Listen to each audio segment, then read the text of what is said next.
Muy buenas a todos. Otro programa más, otro directo, otro domingo. Aleix, bueno tenerte de vuelta. ¿Qué tal estás? ¿Qué tal, Capi? Muy buenas tardes. Encantado de estar aquí otra vez.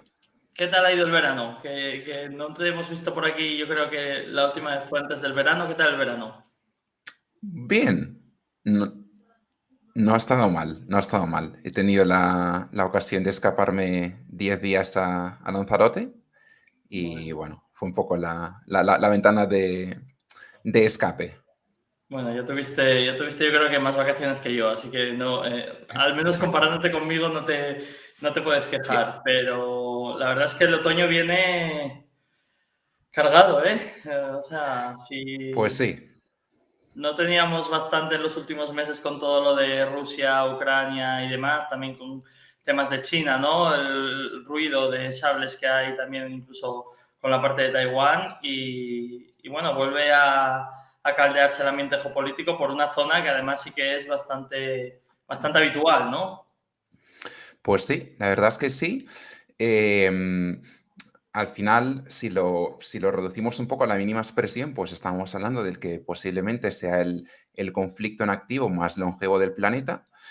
Además, una cuestión pues, que ya sabemos que es sumamente compleja, con multitud de derivadas y ramificaciones históricas, que además se entrecruzan con cuestiones ideológicas, religiosas y demás. Y bueno, un poco con lo que tú dices, ¿no?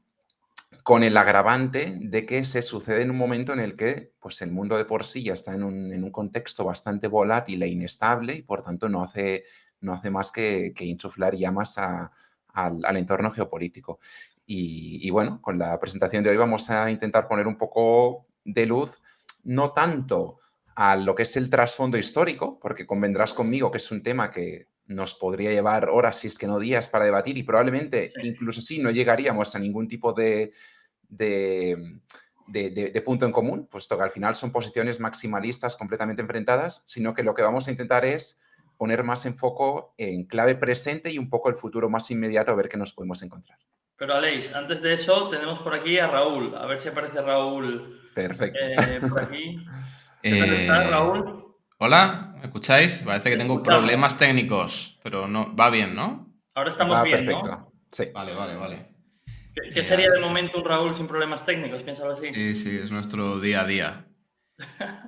Vale, Aleix, pues si del 1 al 10, quieres, Aleix, ¿cómo de importante es el tema geopolítico ahora mismo respecto al histórico? ¿Cómo de candente está el tema? Hombre, a ver, también es verdad que en ese sentido soy, claro, yo tengo que barrer hacia mis intereses, ¿eh? Pero aún así, yo creo que un 8,5, 9 fácil. Uf,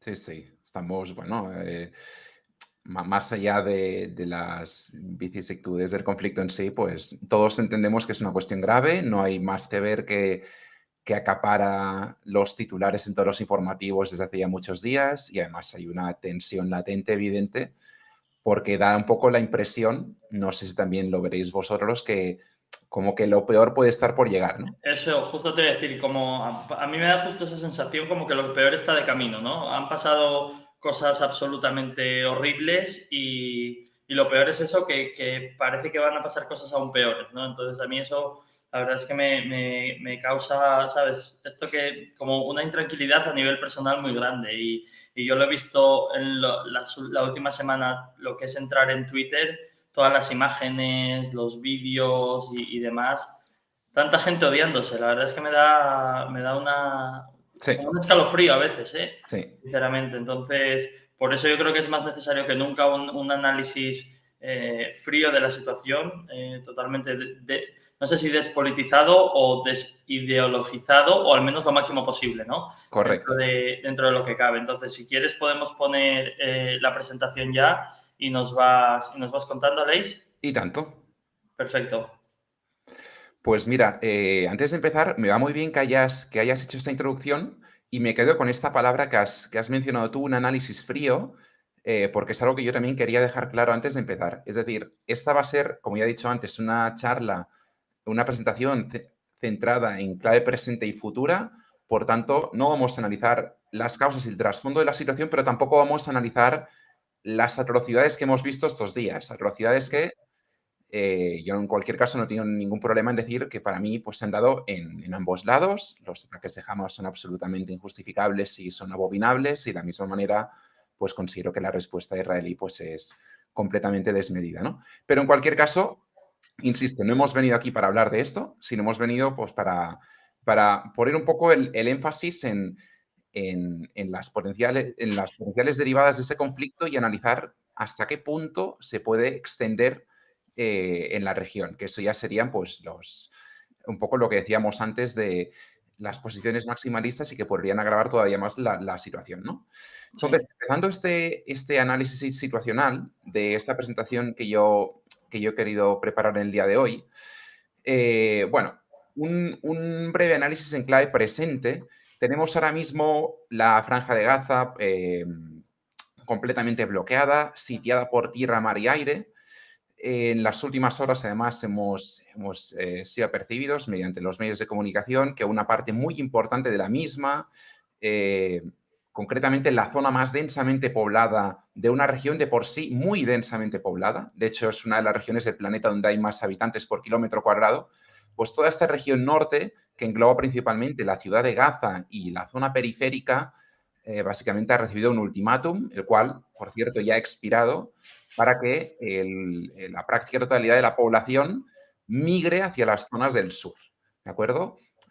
Claro, partimos de la premisa que en la Franja de Gaza hay 2,2 millones de personas. En esta zona del norte, que aglutina un espacio estrictamente geográfico inferior al 40% del mismo, se encuentra más de la mitad de toda esa población, algo más de 1,1 millones de personas, ¿de acuerdo? Sí. El punto llamado de alguna manera, a recibir buena parte de estos influjos de gente se sitúan pues, mucho más al sur, en esta ciudad que vemos aquí, que es Khan Yunis. Khan Yunis, que por cierto, en los días previos a este anuncio había sido atacada y bombardeada de forma sistemática por Israel, dado que se consideraba que una importante parte de la logística y del aparato militar de Hamas en la Franja de Gaza se concentraba en esa ciudad en concreto. Una pregunta, Alex, antes de que sigas. Por saberlo, porque yo personalmente no tengo ni idea, pero dentro de la Franja de Gaza, ¿Hamas se reparte de forma más o menos equitativa en todas las zonas? ¿O hay zonas donde es más fuerte, pero en otras tiene menos presencia? ¿O cómo...? Correcto. Sí, yo diría que tiene una presencia bastante homogénea. Sí que es verdad que tiende a concentrarse pues, mayormente en lo que son los núcleos densamente urbanizados por una cuestión, yo te diría que de supervivencia. Es decir, al final, la propia infraestructura auxiliar de Hamas, como veremos a lo largo de la presentación, basa parte de su éxito entendido en tanto en cuanto es capaz de sobrevivir con el paso de los años a que no es destruida y no es encontrada, ¿no? Y por tanto necesita de zonas pues, con una gran densidad de población para justamente poder refugiarse y acometer pues, los actos que caracterizan un poco a esta organización terrorista. Así que yo te diría que sí, tiene una presencia bastante homogénea, pero eso no quita que se concentre mucho más pues, en la zona de Gaza, así como en las ciudades del sur, como pueden ser Khan Yunis o Rafah. Bien, dicho esto, el ultimátum presentado por Israel a todas es un éxodo imposible. Al final, movilizar a 1,1 millones de personas en escasas 24 horas es... vaya, ya de por sí plantearía un desafío prácticamente ingente, pero es que en estas circunstancias la tesitura todavía es más extrema, ¿no? Porque al final únicamente hay 3 rutas por vía terrestre, a través de las cuales los ciudadanos del norte pueden ir hacia el sur, que son, por un lado, la carretera que se conoce comúnmente como la carretera de la costa, una carretera interior que se llama Al-Karameh y una tercera que se encuentra más escorada hacia lo que ya sería el territorio fronterizo con Israel, que es Salah al-Din. Claro, si a eso le añadimos que no tenemos precisamente una tregua o un alto el fuego, sino que los bombardeos siguen de forma persistente, el entorno, el clima para plantear un desalojo de estas magnitudes es absolutamente ingente, ¿no?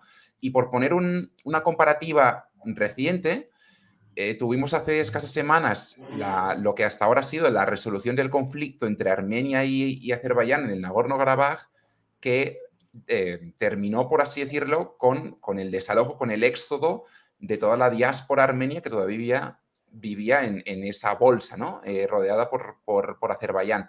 Y ahí vivían 120.000 personas. Según la horquilla, puede que hasta 150.000. ¿Qué quiero decir con esto? Que tardaron 4 días en desalojar la bolsa. Claro, plantear por parte de Israel una movilización 8 veces superior en un territorio en guerra, siendo bombardeado y con una infraestructura mucho más deficiente, es poco menos que quimérico. A eso le sumamos que en esta zona a desalojar, pues hay 2 campos de refugiados, hay cerca de 2 decenas de hospitales, muchos de los cuales gestionados por Naciones Unidas, en fin, el clima es bastante caótico. Vale, entonces, ¿por qué se toma esta decisión? ¿Por qué este desalojo? Esto es muy importante entender de cara a lo que podemos ir viendo en las próximas horas. Fijaros, aquí tenéis un mapa de lo que es la densidad de población de la franja. Como podéis ver, la zona norte, muy concretamente en lo que es la ciudad de Gaza, pues se concentra el grueso de la población de la franja, pero si vamos un poco más allá, os daréis cuenta de que en la propia franja, digamos que el territorio combina zonas muy densamente pobladas con otras franjas intermedias en las que prácticamente no hay población, ¿de acuerdo? Cuando tú planteas lo que seguramente acabará siendo una incursión terrestre a gran escala, en un conflicto como es este, en lo que acabará siendo una guerra urbana pues, sumamente cruenta, un ejército como el israelí necesita, de alguna manera, acompasar en una dirección muy concreta el flujo de la población civil que se encuentra. Entonces, planteando todo esto, de alguna manera liberan lo que es toda la gran bolsa del norte, donde aparte ellos consideran que pueden encontrarse una parte importante de lo que es la población cautiva que fue secuestrada el pasado sábado con la incursión de Hamas, y al mismo tiempo les permite pues, una zona de operaciones mucho más tranquila, mucho más diáfana para poder entrar y minimizar un poco las bajas civiles, ¿no? Si finalmente, porque esto obviamente está por ver, acaba siendo una incursión limitada o acaba siendo una incursión a gran escala, muy posiblemente lo que vamos a ver es una partición de la franja en distintos segmentos, aprovechando un poco estos corredores que están poco densamente poblados e intentar compartimentalizarla de tal manera que facilite un poco cualquier eventual sitio y posterior invasión. O sea, tú dirías que es posible que esa parte suroeste de Gaza, digamos, corten Sí. ahí y dividan, digamos, todo el estrecho, toda la franja de Gaza en 2 partes, ¿no? Y se pongan a apretar hacia la ciudad de Gaza, ¿no? Correcto, correcto. Es un escenario plausible y que de alguna manera también les permite minimizar daños tanto estructurales como civiles, al mismo tiempo que de alguna manera facilitas una eventual ruta de escape, que en este caso se situaría hacia el sur, que no haría otra cosa, no está de más decir, que agravar los problemas de por sí estructurales que tiene la franja, porque si ya tienes un problema de hacinamiento al colocar a más de 2 millones de personas en esta franja, si encima trasladas o mejor dicho, reduces el tamaño a distribuir a la mitad con el mismo volumen de población, la situación ya se torna pues extremadamente compleja, ¿no? Pero sí que desde un punto de vista operativo puede tener mucho más sentido militar y estratégico. Y una pregunta antes Sí. de que sigas. ¿Tú crees que la idea o el objetivo, digo el objetivo final, no el inicial de esta primera fase inicial, pero el objetivo final de Israel, ¿tú crees que es ocupar toda la franja o quedarse solo con esa parte norte?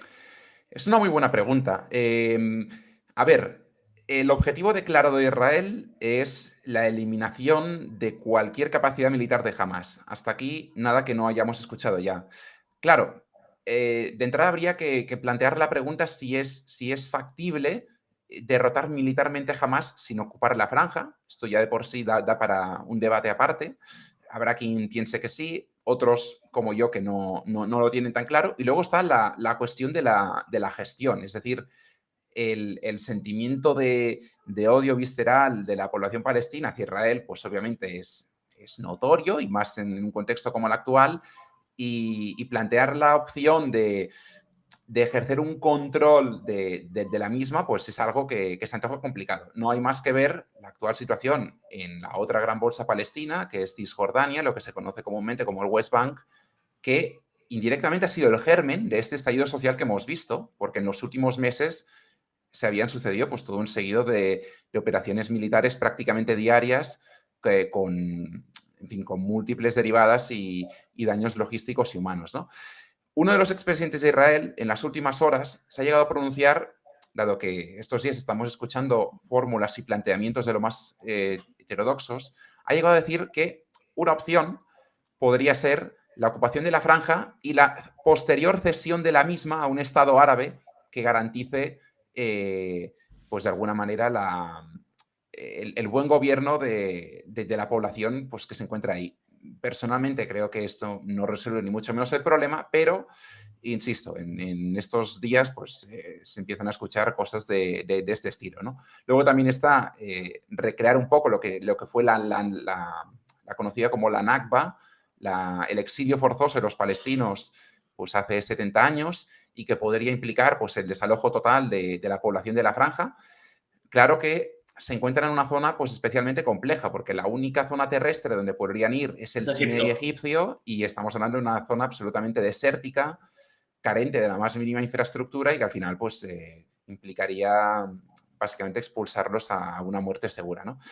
Por tanto... Y no parece que haya ningún país árabe que se plantee meterlos en su territorio, ¿no? Me refiero. Claro, eso sería la opción más razonable, más si pensamos en fin, que lo que es la comunidad árabe tiende a cerrar filas con la causa palestina, pero a la hora de la verdad, ningún país realmente se ha mostrado partidario de abogar por una solución de este estilo. Y seguramente mucho tenga que ver el hecho de que en la propia población palestina pues hay una metástasis muy evidente de lo que son las acciones de Hamas, pero también de la yihad islámica. Entonces, no creo que haya ningún país árabe que quiera arriesgarse en fin, a meter dentro de su territorio pues, a terroristas en potencia con entrenamiento militar y en fin, con un posicionamiento ideológico complejo, vamos a decirlo Esto así. no pasó en su momento, te hablo de, yo creo que los 90, cuando había muchísima de esa parte de esa población palestina en el Líbano. Sí, correcto, correcto. Que de hecho sigue siendo junto a Jordania el principal país receptor de migración palestina y de alguna manera propicia, pues, bueno, situaciones a veces complejas de digerir, que en una magnitud y en una escala muy superior, pues lo hemos visto también con gran parte de los refugiados de la guerra siria que se encuentran actualmente en Turquía, que estamos hablando pues, de una arquía entre 3 y 4 millones de habitantes y, en fin, todo ello también degenera en situaciones complejas de digerir internamente, con conflictos sociales internos, etcétera, etcétera. Venga, seguimos. Perfecto. Bien, dicho esto, quería poner también este mapa para de alguna manera ejemplificar un poco la situación actual. El bloqueo que tenemos en la franja pues es total por tierra, mar y aire. El aeropuerto internacional de Rafah, que se encuentra en el sur, escorado a la frontera egipcia, fue destruido y quedó inoperativo en 2002. Por tanto, lleva ya más de 2 décadas completamente fuera de servicio. Al mismo tiempo, desde la victoria de Hamas en 2006 y la posterior implantación del bloqueo de Israel, pues gran parte de lo que es la zona económica exclusiva por la parte marítima también está acotada y delimitada por las Fuerzas Armadas. Y como vemos, en la parte terrestre, pues los únicos cruces actualmente viables, uno en Erez en el norte y el otro el de Kerem Shalom en el sur, pues están, por supuesto, cerrados a cal y canto, ¿no? Claro, la única opción que decíamos ahora, que era el potencial traslado de refugiados hacia Egipto vía el Sinaí, que se podría efectuar por el cruce de Rafah, pero en las últimas horas hemos visto cómo Egipto, lejos de dar su brazo a torcer, pues ha fortalecido el cruce fronterizo y lo ha militarizado y llenado con grandes bloques de hormigón armado, ¿no? Es decir, que de alguna manera se consuma más si cabe la catástrofe humanitaria y, bueno, se pone toda la carne en el asador para que, en fin, que en lo que se antoja una gran prisión pues a cielo descubierto, pues puede haber una tragedia. Por acabar de contextualizar, fijaros que esto me parece importante.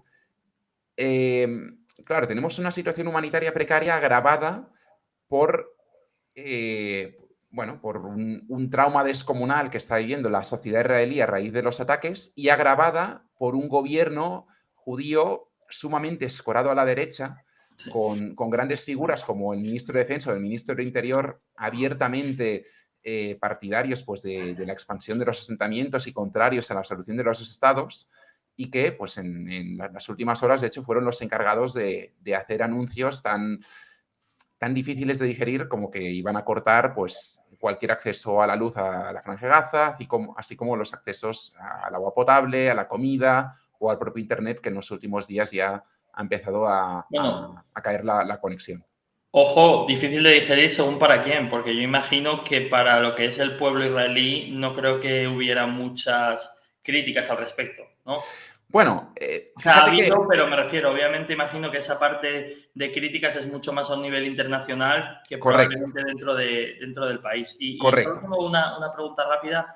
¿Cuál es la posición de Netanyahu en este punto? Hablo respecto a su población, es decir, ¿tú crees que ha salido reforzado, debilitado o no sé si tienes algún tipo de datos al respecto? Sí, pero si no te importa, te voy a responder luego, porque es un tema que voy a abordar luego ya más en profundidad. Y a ver, sí que te puedo hacer un spoiler, y es que Netanyahu no sale bien parado Vale, en toda esta cuestión. Pero si te parece, lo abordamos vale. más en detalle a continuación. Y bueno, y en este último gráfico, pues simplemente constatar un poco también la precariedad en torno a lo que es la franja, ¿no? Tienen cubierta de media menos de la mitad de la demanda energética que necesitaría una región pues, con esta densidad de población, con el agravante de que además más de la mitad del escaso suministro que ya tienen dependen de Israel y que este ha quedado completamente interrumpido. Perdón. Por tanto, en fin, si a eso le sumamos el resto de agravios ya mencionados, pues el caldo de cultivo es inmenso y bueno, y entramos en una situación que obviamente es contraria a los acuerdos de Ginebra y que contradicen pues, cualquier principio de lesa humanidad en favor de la población civil en cualquier conflicto, ¿no?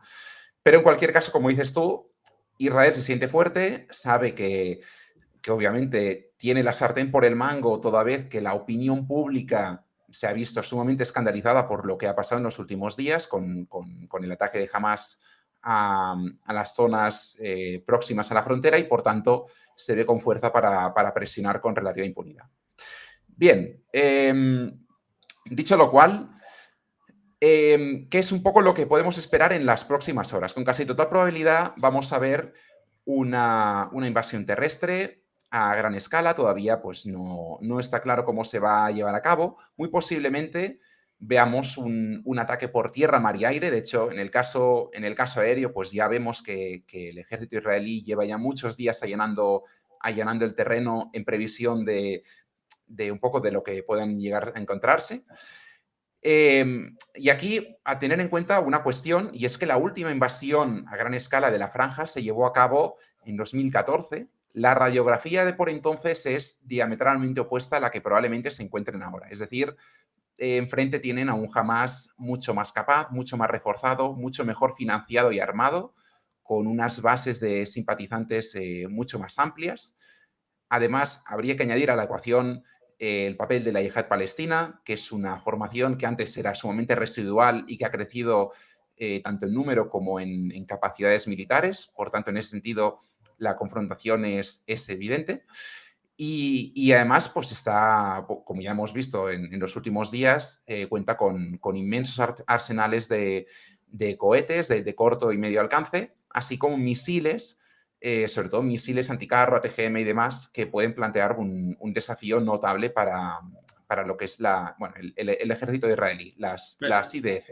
Respecto a esos misiles antitanque, porque precisamente vi hoy un vídeo como que, digamos que tenían su propia fábrica, entre comillas, aunque de forma muy artesana, pero es como que los hacen ellos mismos, ¿no? Al Sí, menos sin una duda, parte sin del duda. ensamblaje y demás lo pueden hacer ellos. Y mi duda es, ¿realmente ese tipo de misiles antitanque que ellos hacen tienen efectividad contra un Merkava? Por saberlo. Sí, y te digo más, si algo nos ha enseñado un conflicto de alta intensidad como es el de Ucrania, es que se necesita bien poco para hacer muchísimo daño. Y lo vemos, por ejemplo, con el uso masivo de drones comerciales que tienen, pues, adjuntada, pues, a la parte baja, pues, una simple granada de mano o una granada de mortero que se suelta en zonas concretas del casco y es capaz de inhabilitar por completo un tanque. Y esto, de hecho, se vio el sábado en la ofensiva que planteó Hamás.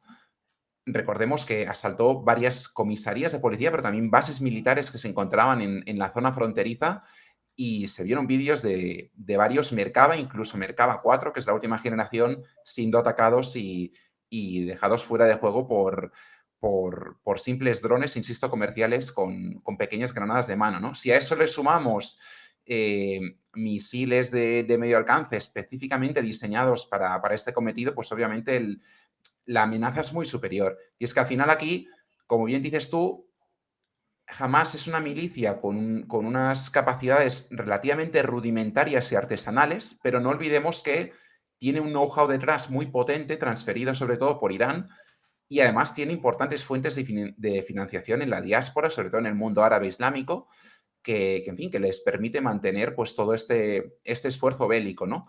Por tanto, creo que es importante no subestimar pues, sus capacidades ofensivas. El propio Sharon, que fue ex primer ministro israelí, pues se pronunció en una entrevista a Haaretz esta misma semana diciendo en fin, que lo que se iba a encontrar el ejército en la franja pues iba a ser un absoluto infierno y que nada tendría que ver con lo que se vivió en 2014.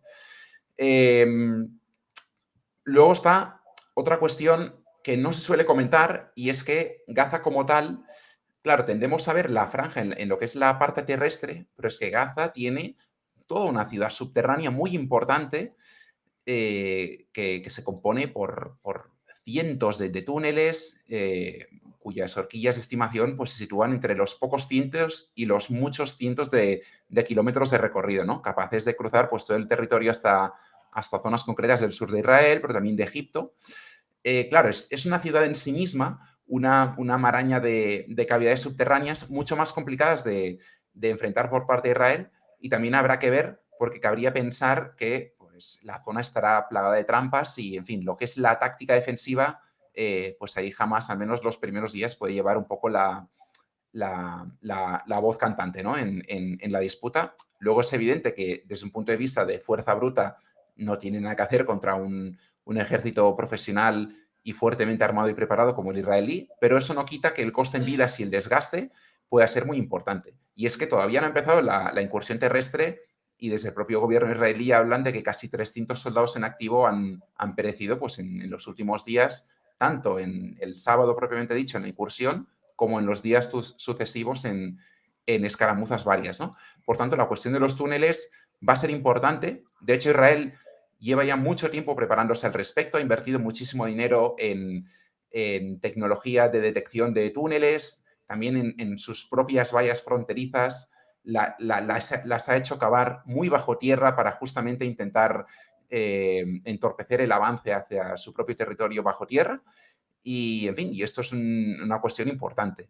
Y seguramente lo que vamos a ver son las unidades de élite especialmente diseñadas y preparadas para el combate urbano que se preparan en la base militar de Zelim, que es una base que tiene Israel en el sur del país, y hace unos años, hace algo menos de 2 décadas, hizo construir ahí una ciudad artificial completamente de cero, que consta de cerca de 600 habitáculos en los que se encuentran pues mezquitas, casas adosadas, etcétera, etcétera, recreando un poco lo que es la orografía desde la franja y donde El se suelen problema es entrenar. que esto yo creo que va a ser casi más un Stalingrado, ¿no? Porque me refiero, va a estar todo en ruinas. Entonces, claro, Bueno, no es lo mismo estar o hacer las cosas pensando en van a ser casas que en que van a ser ruinas, todo, sí, totalmente. efectivamente. De hecho, esta misma comparativa la hizo hace unos días Putin en un foro de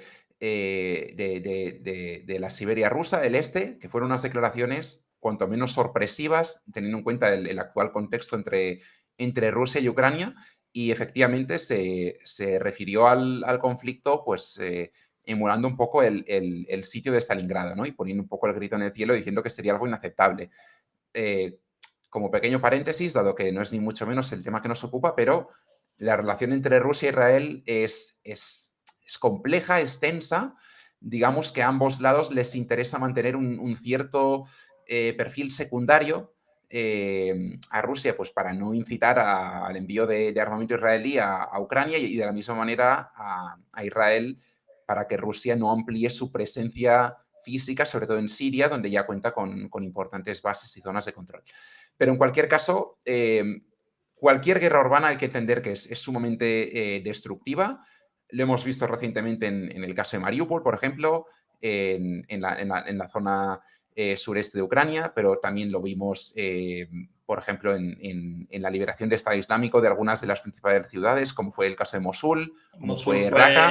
Mosul fue muy duro. Exactamente, y cualquiera que quiera buscar en Google, pues verá las imágenes de cómo quedaron las ciudades de los bombardeos de la coalición internacional. Y si tirásemos más atrás en el tiempo, por ejemplo, en la invasión americana de Irak, la ciudad de Fallujah quedó completamente arrasada, y los propios americanos siempre dicen que es una de las operaciones militares más complejas y más sangrientas que tuvieron que vivir en la región. Por tanto, pues entendamos que puede ser una situación sumamente compleja de gestionar por parte del ejército. Vaya. Aleix, ¿ves posibilidades de que no avancen, de que no entren en Gaza? A ver, cuesta, la verdad que cuesta de imaginar. Más que nada porque, insisto, el sitio puede ser total. El ejército israelí al final es uno de los ejércitos más y mejor preparados del mundo. Vamos a ver pues un bloqueo absolutamente total a todos los niveles. Si no se ven seguros, van a seguir bombardeando sin ningún tipo de dilación. Así que me cuesta imaginar, más si cabe, teniendo en cuenta que ya han hecho incursiones anteriores y en fin, han llegado hasta donde quisieron llegar ellos, ¿no? El problema ahí es la guerra de guerrillas, ¿no? Me refiero, ellos Claro, pueden tener claro. el control y que cada día tengan 50, 100, 150 bajas, Correcto, porque te correcto, aparece alguien de una esquina y te revienta un tanque. correcto. Que al final, sí, El tema que yo veo, Aleix, es que si entran se va a radicalizar aún más la población. Va a ser... sí, también es uno de los temas que dejaba para el final, pero efectivamente abre un melón complejo de diseccionar, ¿no? Y es que al final, bueno, Palestina más tiene la casuística que una gran parte de su población es muy, muy joven, y obviamente esto es caldo de cultivo para los grupos fundamentalistas islamistas que venden un relato muy fácil de digerir, toda vez que pues, esta población ha vivido pues, sus cortas vidas en un contexto de guerra permanente, sitiados pues, por bombardeos y por ataques quirúrgicos por parte de Israel, y por tanto este fervor nacionalista patriótico que se torna pues, en el mal sentido en la radicalización en grupos como Hamas o la Yihad Islámica, pues es perfecto para ellos. Así que, efectivamente, es una situación que no plantea un escenario en el que se puede resolver con facilidad. Bien, si os parece, abordado un poco lo que es la situación actual, vamos a poner ya un poco más el foco en clave futura e entender un poco la dimensión del conflicto y qué podemos esperar. Yo aquí me he querido centrar en 3 posibles escenarios, si bien me voy a centrar sobre todo en los 2 primeros, dado que el tercero ahora mismo es poco realista, y si realmente se diese el caso, pues ya hablaríamos de una situación especialmente grave a todos los niveles, ya no solo en la región, sino a nivel global por sus múltiples derivadas, ¿no? El primer escenario que se plantea aquí es básicamente un conflicto confinado entre lo que vendría a ser el bloque israelí y el bloque palestino, que es en cierto modo lo que estamos viviendo ya en estos momentos. El segundo escenario implicaría una metástasis regional hacia los territorios limítrofes, sobre todo destacando el Líbano y en menor medida Siria. Y el tercer escenario que se plantea, pues ya implicaría la entrada de Irán en la ecuación, y por tanto, pues implicaría poner Oriente Medio patas arriba, más si cabe, y en fin, y con un sinfín de derivadas en todo el hemisferio, pues muy difíciles de gestionar. La primera de ellas, imagino, Irak. Correcto. O sea, que tal y como están las cosas en Irak, como para que se agite aún más el avispero, ¿no? Efectivamente. Y una duda que tengo, si imagínate que llegamos, que obviamente a día de hoy, bueno, aparte de que nadie lo desea, pero las posibilidades son muy bajas, pero suponiendo que llegáramos a un conflicto más o menos directo con Irán, ¿cuál crees que sería la posición de Arabia Saudí? Bueno, es una muy buena pregunta y seguramente para responderte habría que ver el detonante para implicar a Irán en el conflicto. Me explico. Si fuese Irán la que actuase de forma proactiva en un primer lugar atacando a Israel, por ejemplo, con misiles de crucero, pues quizá veríamos un posicionamiento de lo que es el bloque suní, mayoritario en el Islam, mucho más contrario a Irán. Y si bien no posicionándose a favor de Israel, porque al final la causa palestina sigue estando ahí, sí adoptando un papel mucho más discreto. Si por contra fuese Israel la que actuase de forma preventiva, ya fuese, pues, por ejemplo, alegando un intento de entorpecer el programa de desarrollo nuclear iraní o sencillamente para mermar sus capacidades ofensivas, entonces sí que quizá podríamos ver un panorama que hasta ahora parecía difícil de asimilar, como es el hecho de ver a Arabia Saudí e Irán cerrando filas. Al final recordemos que ambos países optaron por normalizar relaciones diplomáticas después de muchísimos años, un acuerdo histórico apadrinado por China, en lo que fue un bofetón geopolítico importante a las aspiraciones de Estados Unidos en la región. Y por tanto, si bien es verdad que todavía parten de posiciones muy, muy alejadas, pues bueno, igualmente cierto es que en las últimas semanas y meses se han ido viendo pasos cada vez en la misma dirección y que abogan por crecientes sinergias, ¿no?, entre los dos países. Por tanto, un poco lo que te decía al principio. Creo que va a depender mucho de cómo se llegue a ese escenario potencial. Y última pregunta sobre este tema, pero ¿cuál sería o cuál es ahora mismo y cuál podría ser el papel de Turquía? Porque siempre está Erdogan en todas las salsas. Sin duda. Bueno, a ver, Turquía no ha tenido nunca una especial predilección por Israel. Más si cabe en los últimos años, que al final, pues Turquía ha adoptado ha adoptado por una deriva claramente islámica en detrimento del Estado laico que Sí. defendía un poco a Ataturk cuando se concebió la República de Turquía. Y eso pues también ha ido escorando un poco más al extremo a Turquía, ¿no? Aparte que Erdogan es el primero que suele atizar la bandera nacionalista y, en fin, Israel es un poco la piedra en el zapato que tienen en la región. Pues mira, te voy a responder con dos ejemplos muy sencillos para que se entienda muy fácil la situación actual. Una parte no menor de los líderes de Hamas se encuentran en Turquía, por supuesto con el beneplácito de Ankara, lo cual ya da un poco idea del propio posicionamiento del país. Y en las últimas horas hemos visto tanto a uno de los hijos de Erdogan como a su yerno, que por cierto es presidente y propietario de Bayraktar, una de las compañías insignia del país y que ha creado pues toda la gama de drones de reconocimiento y de ataque de Turquía en una manifestación en Estambul en favor de la causa palestina y contra ellos a Israel. Viendo un poco esto, entiende ya uno los propios posicionamientos de Turquía, ¿no? Y podría decir más.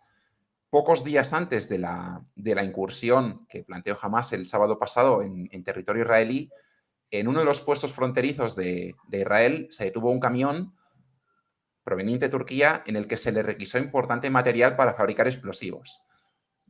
Por supuesto que pueden ser hechos aislados, pero todo ello contribuye un poco a Pero las posibilidades reales de que tú sabes todos estos grupúsculos así, lo que se llamaban los rebeldes, ¿no? Que entraban por Turquía, un poco como Pedro por su casa, a combatir en Siria y demás. Es decir, tú sabes que Erdogan tiene ese ejército paramilitar islamista, si lo podemos llamar así, que se ha desplegado en distintos sitios, ¿no? Fundamentalmente en Siria. ¿Cuáles son las posibilidades reales de que si la cosa se complica, ese ejército paramilitar vaya en contra de Israel? Nah, en ese sentido sí que te diría que cero. Es un tema que se les escapa completamente de su alcance, aparte de que, vaya, esto es imposible por múltiples cuestiones, ¿eh? De entrada que Israel pues está completamente apadrinada por Estados Unidos, lo hemos visto en los últimos días con el despliegue del Henry Ford, el mayor y más moderno portaaviones de la flota estadounidense. En las últimas 24 horas han anunciado el envío de un segundo portaaviones. Hay una flotilla importante en el Mediterráneo Oriental. Estados Unidos se está encargando de enviar mensajes claros en un tono muy disuasivo para que no se involucre y no se impliquen terceros estados o grupúsculos, empezando por Hezbollah, que ahora comentaremos, en la ecuación. Y obviamente un estado como Turquía no puede hacer este tipo de malabarismos cuando, como bien comentas tú, ya tiene suficientes problemas en su vecindario. Tiene tropas en Siria, pero también las tiene en el norte de Irak, las tiene desplegadas en Azerbaiyán, las tiene desplegadas en Libia, en la zona de Trípoli.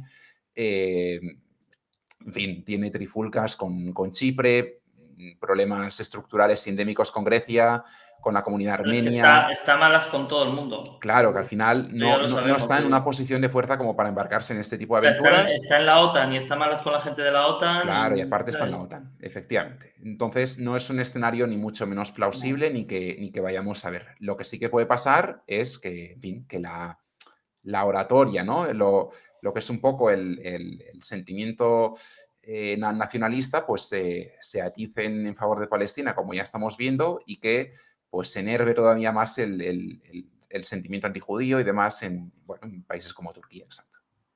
Perfecto, venga, seguimos. Bien, siguiendo con la presentación, vamos con el primero de los escenarios a plantear. Claro, cuando hablamos del conflicto entre Israel y Palestina, tengamos en cuenta que hasta ahora este se ha limitado únicamente en la Franja de Gaza, pero es que el territorio palestino se compone de dos territorios inconexos entre sí, que son la Franja de Gaza y Cisjordania, también conocida como el West Bank, ¿no? Claro, aquí ya viene uno de los potenciales agravantes.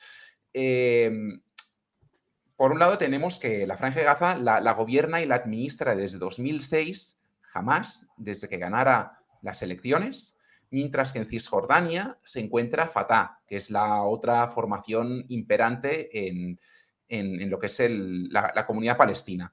Hamas es un movimiento islámico, Fatah por contra es un movimiento secular, es decir, tienen dos enfoques diametralmente opuestos, han estado enemistados de hecho muchísimos años, han luchado internamente entre sí, ambos tienen facciones militares, en el caso de Hamas es mucho más evidente, pero sí que es verdad que Fatah había abogado por un enfoque mucho más diplomático y constructivo, sobre todo con Israel, ¿no? Y quizá también por eso la situación de Cisjordania, si bien era de ocupación de facto, sobre todo lo hemos visto en los últimos meses, donde había incursiones prácticamente diarias, la situación era bastante más portable, bastante más llevable. Claro, un endurecimiento de la situación en Gaza, como ya hemos visto también, pues en las últimas 48 horas implica una probabilidad muy real de que arrastre a Cisjordania en el conflicto, lo cual supone añadir más leña al fuego. O lo que es lo mismo, supondría aunar esfuerzos entre Hamas y Fatah, algo que no se ve pues, desde las grandes intifadas, ¿no? a principios de siglo.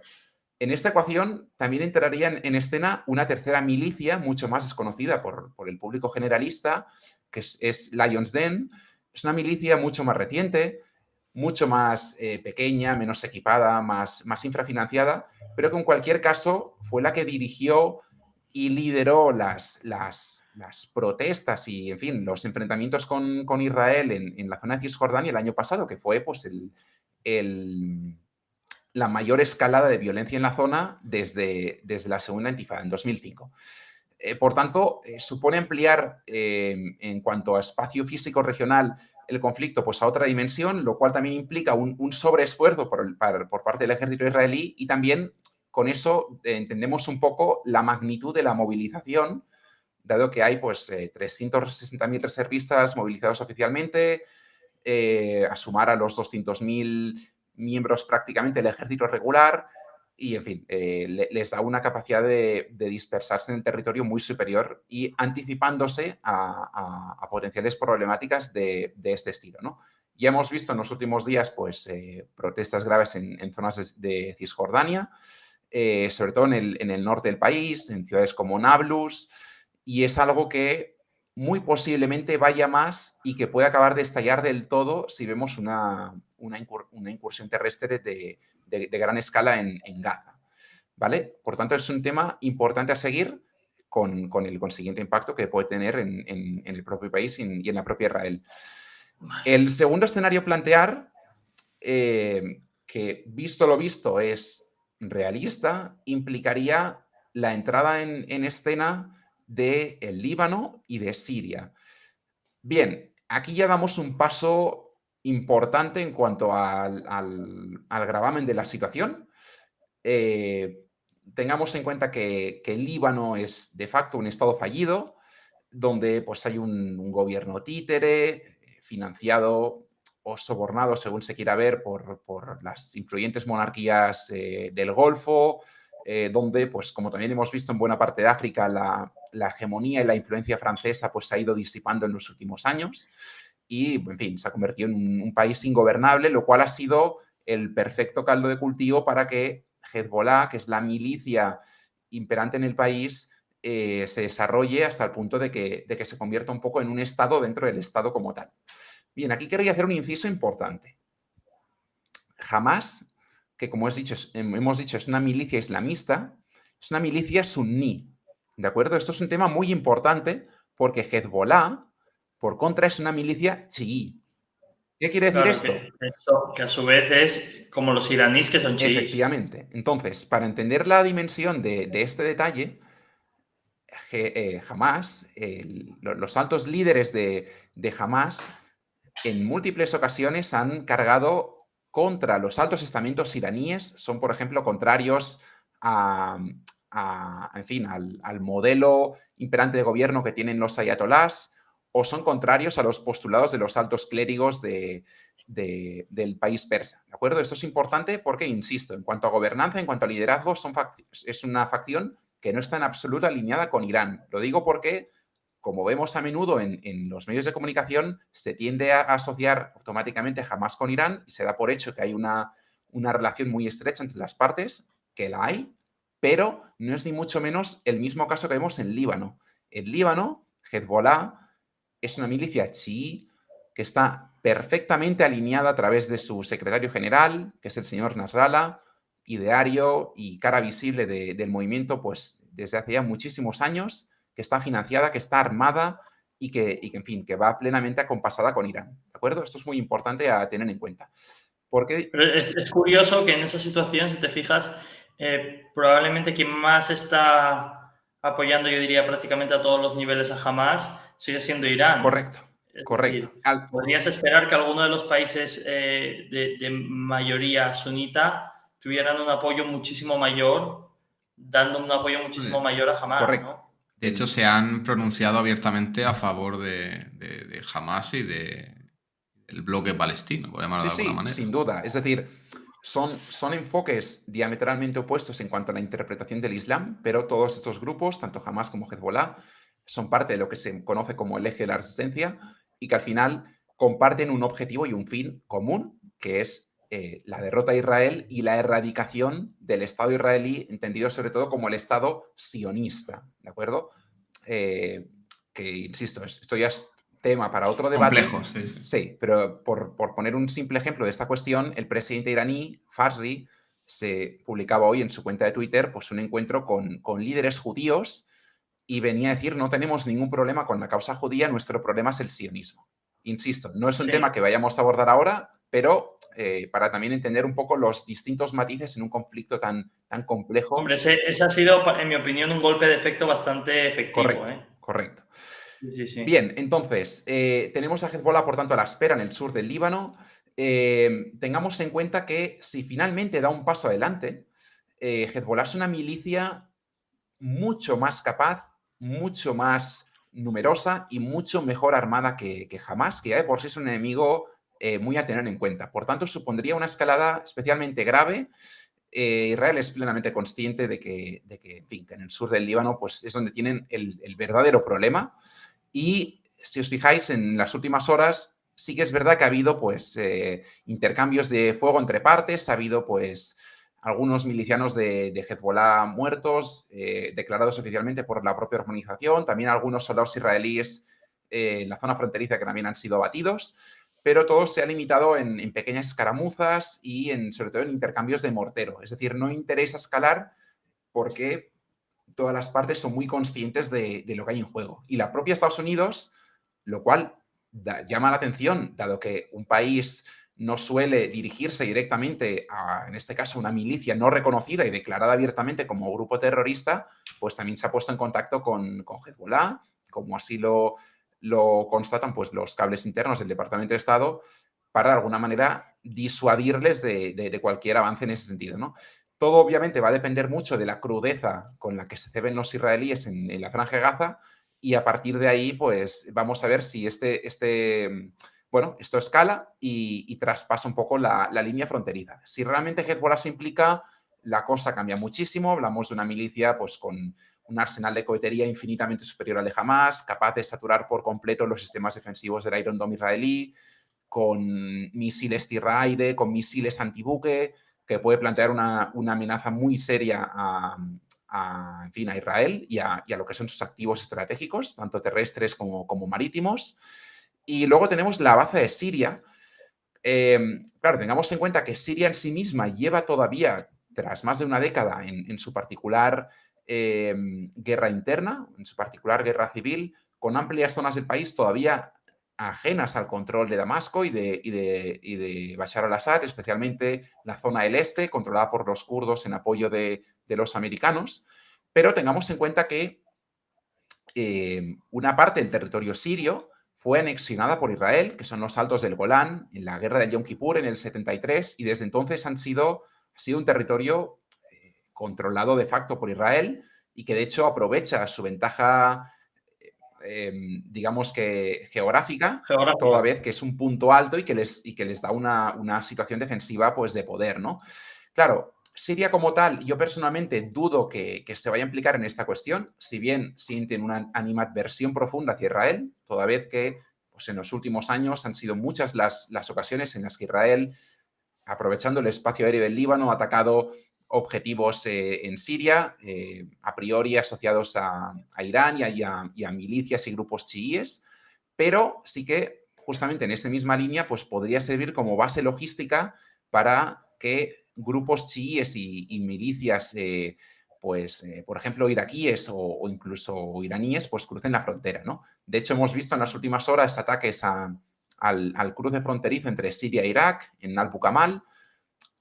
Como es normal, pues ha despertado una gran inquietud en lo que es la prensa generalista, toda vez que, en fin, pone un poco el grito en el cielo, es decir, y pues probablemente ha sido Israel la que ha atacado objetivos iraníes en suelo sirio, pero para los que hayan seguido un poco la situación en los últimos años sabrán que es algo bastante recurrente y que se ha ido sucediendo con el paso de los años. Por tanto, en ese sentido, al menos ahora yo no espero que el tema pueda ir a más. Sí, pero también tal y como lo veo es, claro, ahí Siria puede un poco devolverle la jugada a Israel, ¿no? En el sentido de que Israel en su momento cuando la guerra siria, pues obviamente metía baza, por así decirlo, todo lo que podía para debilitar lo máximo a Bashar al-Assad, ¿no? Y a la parte leal al gobierno. Y hubo muchos bombardeos y muchas cosas que fueron muy importantes para que en otras partes del país hubiera avances, ¿no? De incluso del ISIS, ¿no? Correcto. Es decir, parece una tontería, pero claro, en este mundo en el que vivimos hubo puntos en los que prácticamente Israel estaba ayudando al ISIS a avanzar, ¿no? Entonces, lo que yo me refiero es, sí, ha podido haberse bombardeo en esa frontera de Irak con Siria, pero vamos, es algo que o se ponen a bombardear a diario o la realidad es que yo creo que hay puntos muy permeables para pasar las cosas. Sí, sin duda, sin duda. ¿Sabes? Yo... O sea, es más un poco, no lo voy a llamar maquillaje, pero un poco más de cara a la galería, por así decirlo, que realmente pensar que se puede impedir que se pase de Irak a Siria. Exacto, sí, sí. Al final, como bien dices tú, son fronteras muy porosas, que en muchos casos implican cientos de kilómetros de desierto y muy difíciles de controlar en última instancia. Así que es una cuestión pues, perfectamente plausible. Aún así, donde realmente habría que poner el ojo es en el sur del Líbano, donde, por cierto, hay destacamentos importantes de Naciones Unidas en misiones de paz. Hace ya unos años hubo un bombardeo preventivo a Israel que mató a un soldado español en la zona. Y, en fin, vamos a ver cómo evoluciona la situación. También hace unos días vimos que un equipo de periodistas fue bombardeado por Israel, murió un periodista de Reuters. Bueno, está el tema en un punto bastante caliente, pero con un poco de suerte la cuestión no escalará a males mayores. Más que nada porque entonces sí que ya hablaríamos de una regionalización a gran escala del conflicto. Vale. Bien, y dicho esto, vamos a hablar un poco de lo que son las consecuencias políticas habidas y por haber. Aunque pueda sorprender lo que voy a decir ahora, muy posiblemente este conflicto va a fortalecer sumamente a Hamás, entre otras cosas porque se va a erigir como la...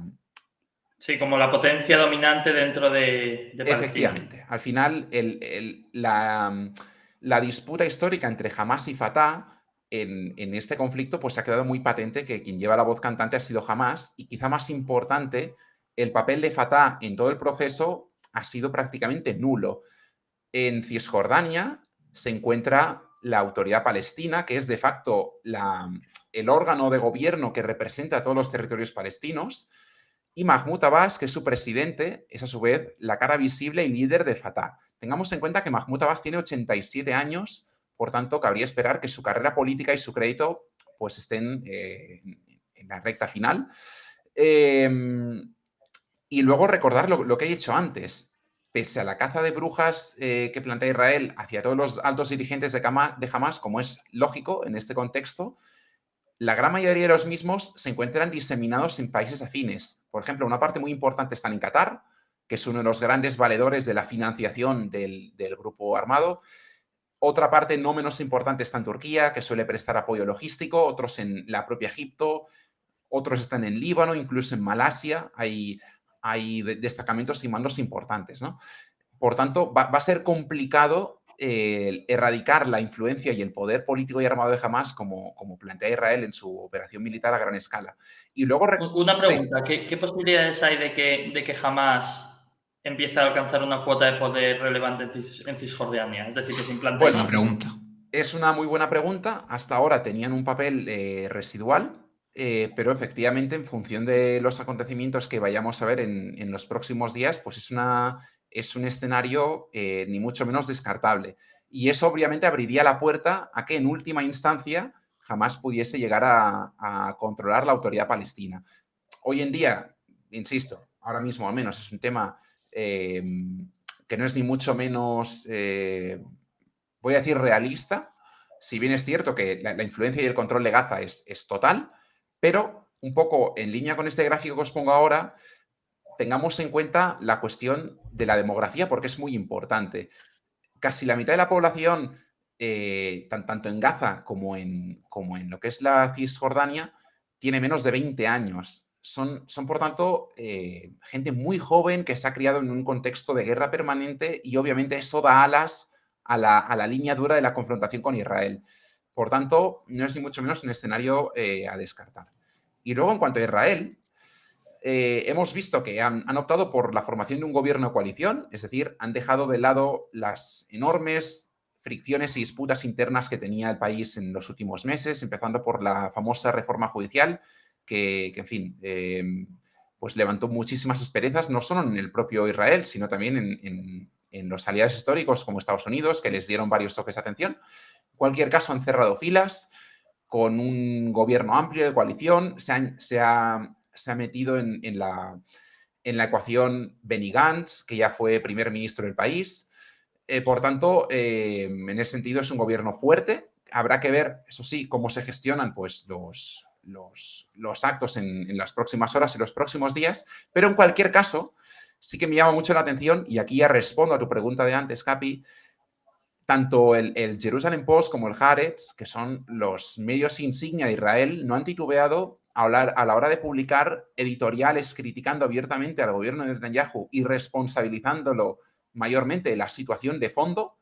Y las encuestas que se han publicado en las últimas 48 horas son muy críticas con Netanyahu. De hecho, una mayoría clara de la población espera que dimita tanto él como el gobierno en bloque cuando termine el conflicto. Abogan por una reedición electoral, que Israel lleva ya 5 procesos electorales en los últimos 3 años, y el único estamento del país que sí que sale más o menos favorecido es el ejército, con el que sí que se sigue cerrando filas y hay una confianza pues prácticamente unánime, ¿no? El gran beneficiado... Hay que tener en cuenta que igual, perdona que te interrumpa, Lee, pero que quizás la gente no lo sabe, Israel a un nivel político está en una crisis muy grande. Lleva muchos años con una crisis enorme. El partido de Netanyahu, el propio Netanyahu, tratando de controlar el estamento judicial. Es decir, había niveles de descontento muy grandes, ¿no? Independientemente de todo esto. Entonces, claro, también es un caldo de cultivo para provocar también más inestabilidad interna dentro del propio país. Efectivamente, hubo protestas durante muchísimas semanas. Las principales arterias de Tel Aviv, sobre todo, fueron cortadas por los manifestantes, y esto ha tenido además importantes implicaciones en lo que es el tejido económico e empresarial del país. Lo que se conocía como Startup Nation, pues ha visto como los flujos de inversión foránea caían de forma importante. Muchos emprendedores, en fin, gente de poder pues ha ido del país en previsión de un escoramiento pues mucho más a la derecha y propenso a esta creciente inestabilidad, toda vez que se da rienda suelta a la proliferación de los asentamientos en zonas de Cisjordania. Y, en fin, efectivamente es una situación compleja de gestionar, en la que seguramente el gran beneficiado a nivel interno de Israel sea Benny Gantz, el que fuese primer ministro y que mantenía una postura mucho más centrista, que posiblemente pues, sea lo que la ciudadanía también pida tras este episodio o este cúmulo de episodios tan traumáticos que está viviendo pues, tanto el país como toda la región.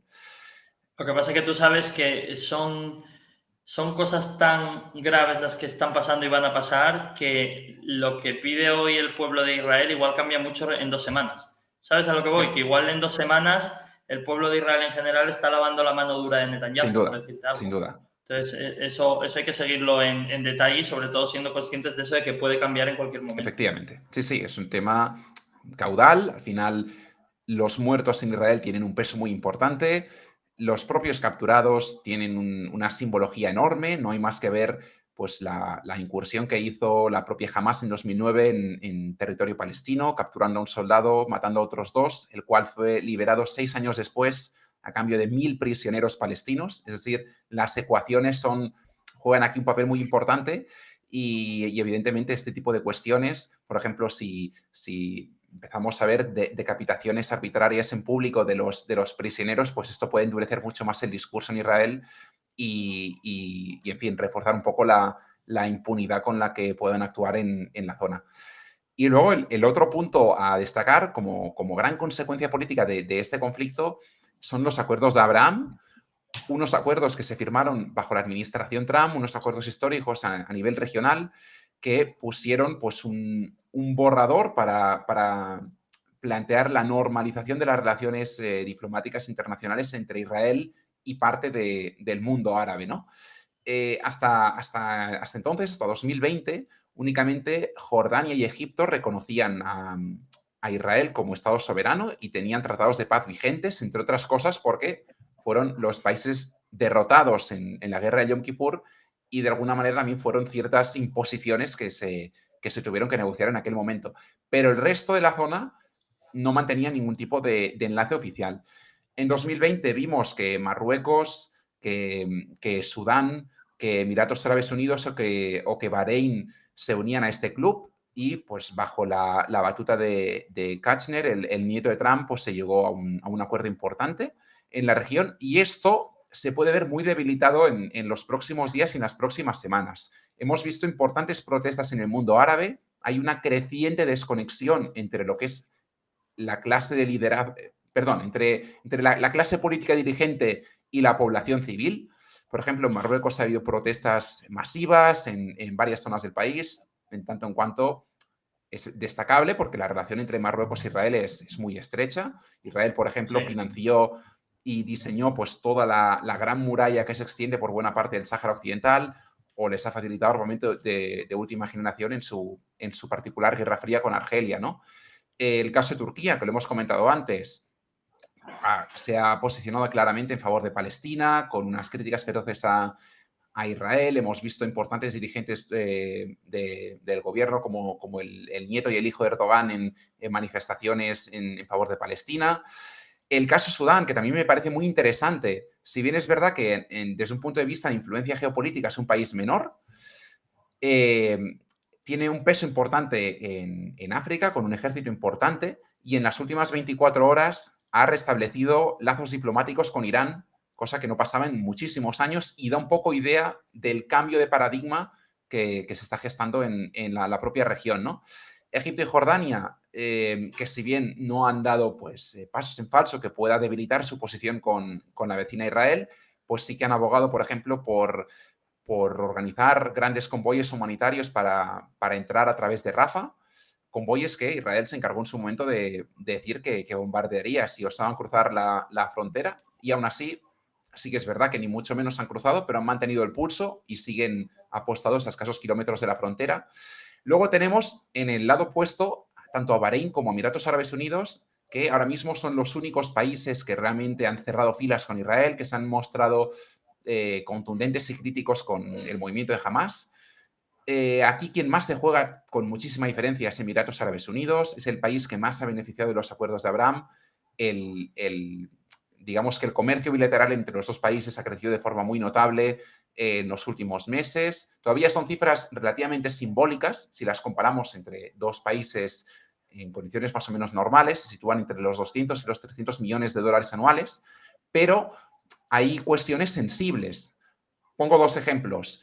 Una de las mayores plantas fotovoltaicas que están en Jordania y que nutrían de energía fotovoltaica a Israel a cambio de agua potable que facilitaba Israel gracias a su importante sistema de desalinización, estaba financiado y auspiciado por Emiratos Árabes Unidos. Y otra cuestión, ADNOC, que es la compañía estatal de hidrocarburos emiratí, lanzó hace unos meses una OPA sobre una compañía israelí, Newmet Energy, por valor de 2.000 millones.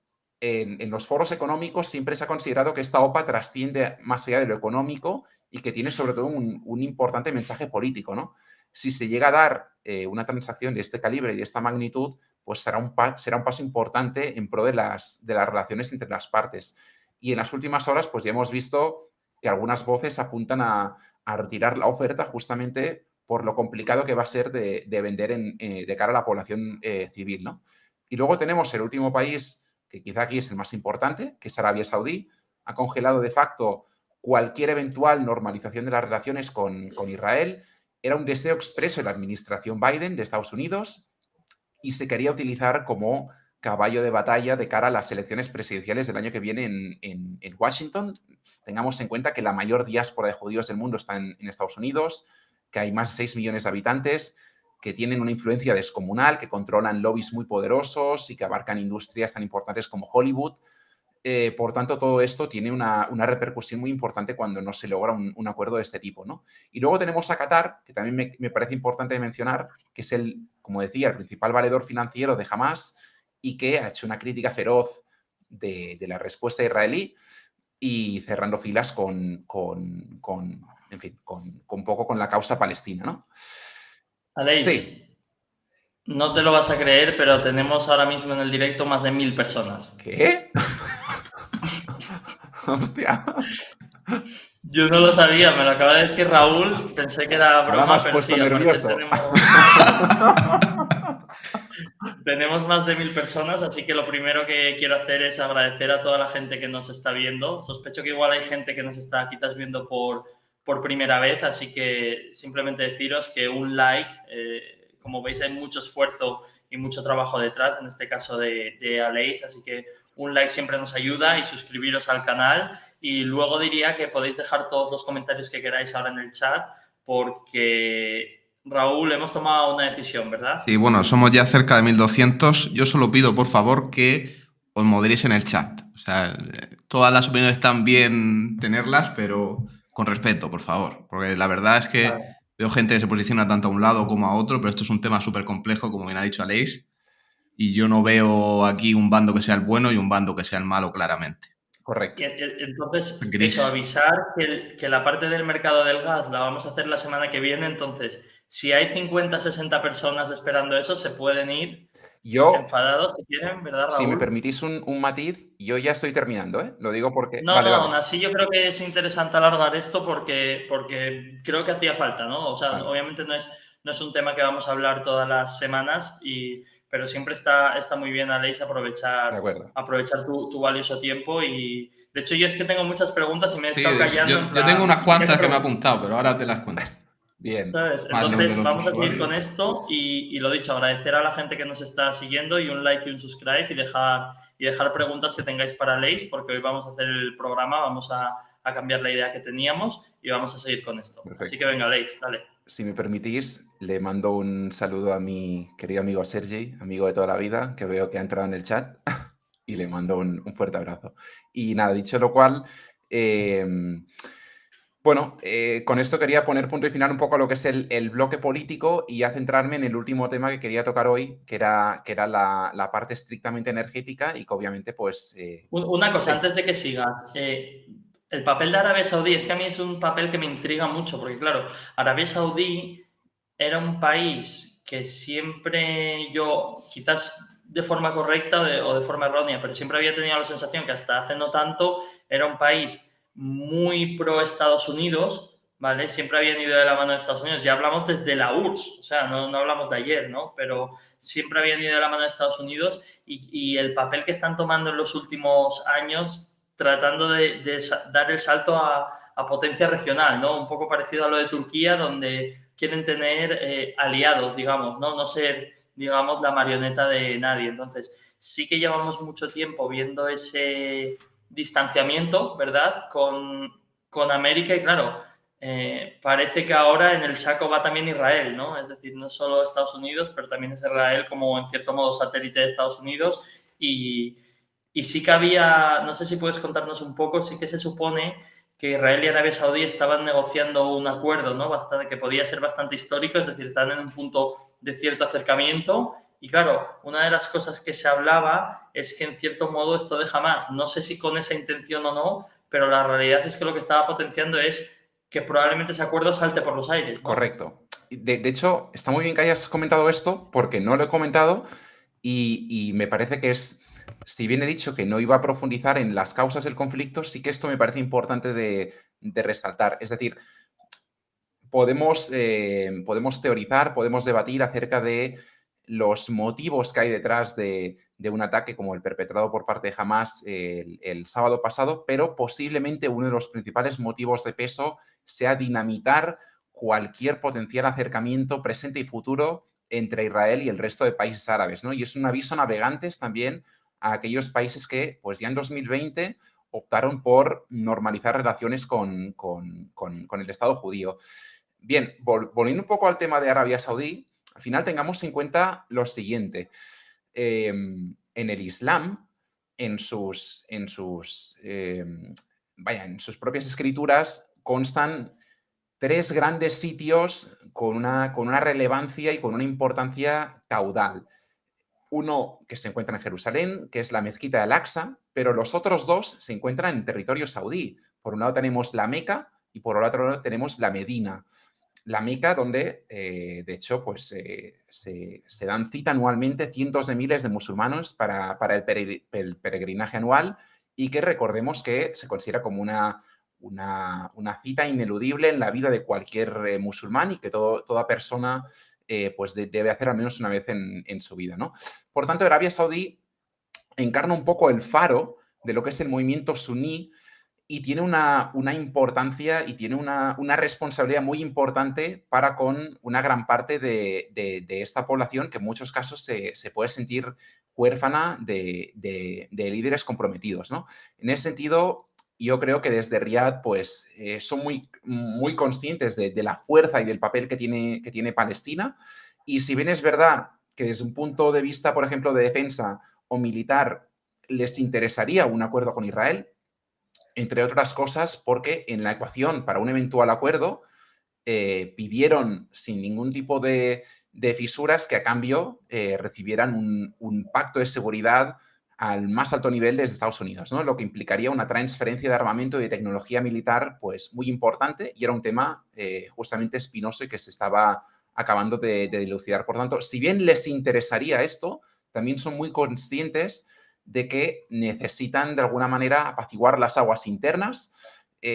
Han visto, porque lo han visto, que en los últimos días ha habido protestas muy importantes en países suníes, por ejemplo en Bagdad, en la capital de Irak, pero también en otros países de su periferia, por ejemplo en Yemen, en Sanaa, ha habido movilizaciones masivas, en la propia Bahrein, en Qatar.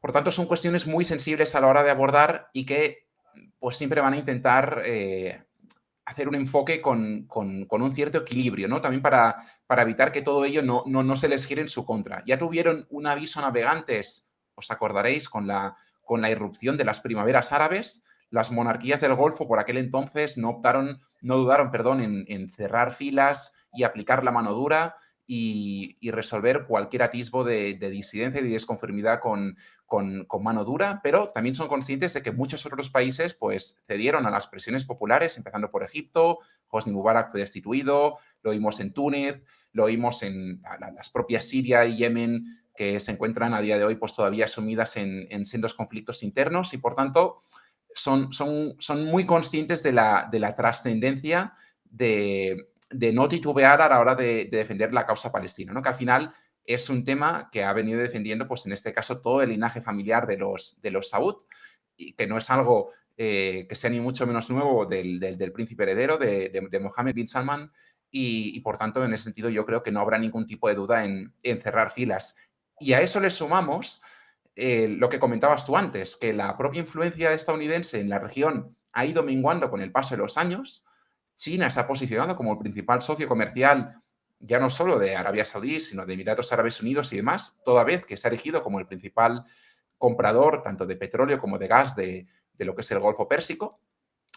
Digo más, Arabia Saudí pues está aplicando los mayores premiums sobre los precios de venta del petróleo a Estados Unidos, lo cual es un mensaje muy potente en cuanto a que no titubean a la hora de vender pues, su producto estrella y con el cual sustentan pues, todo el país y los presupuestos nacionales.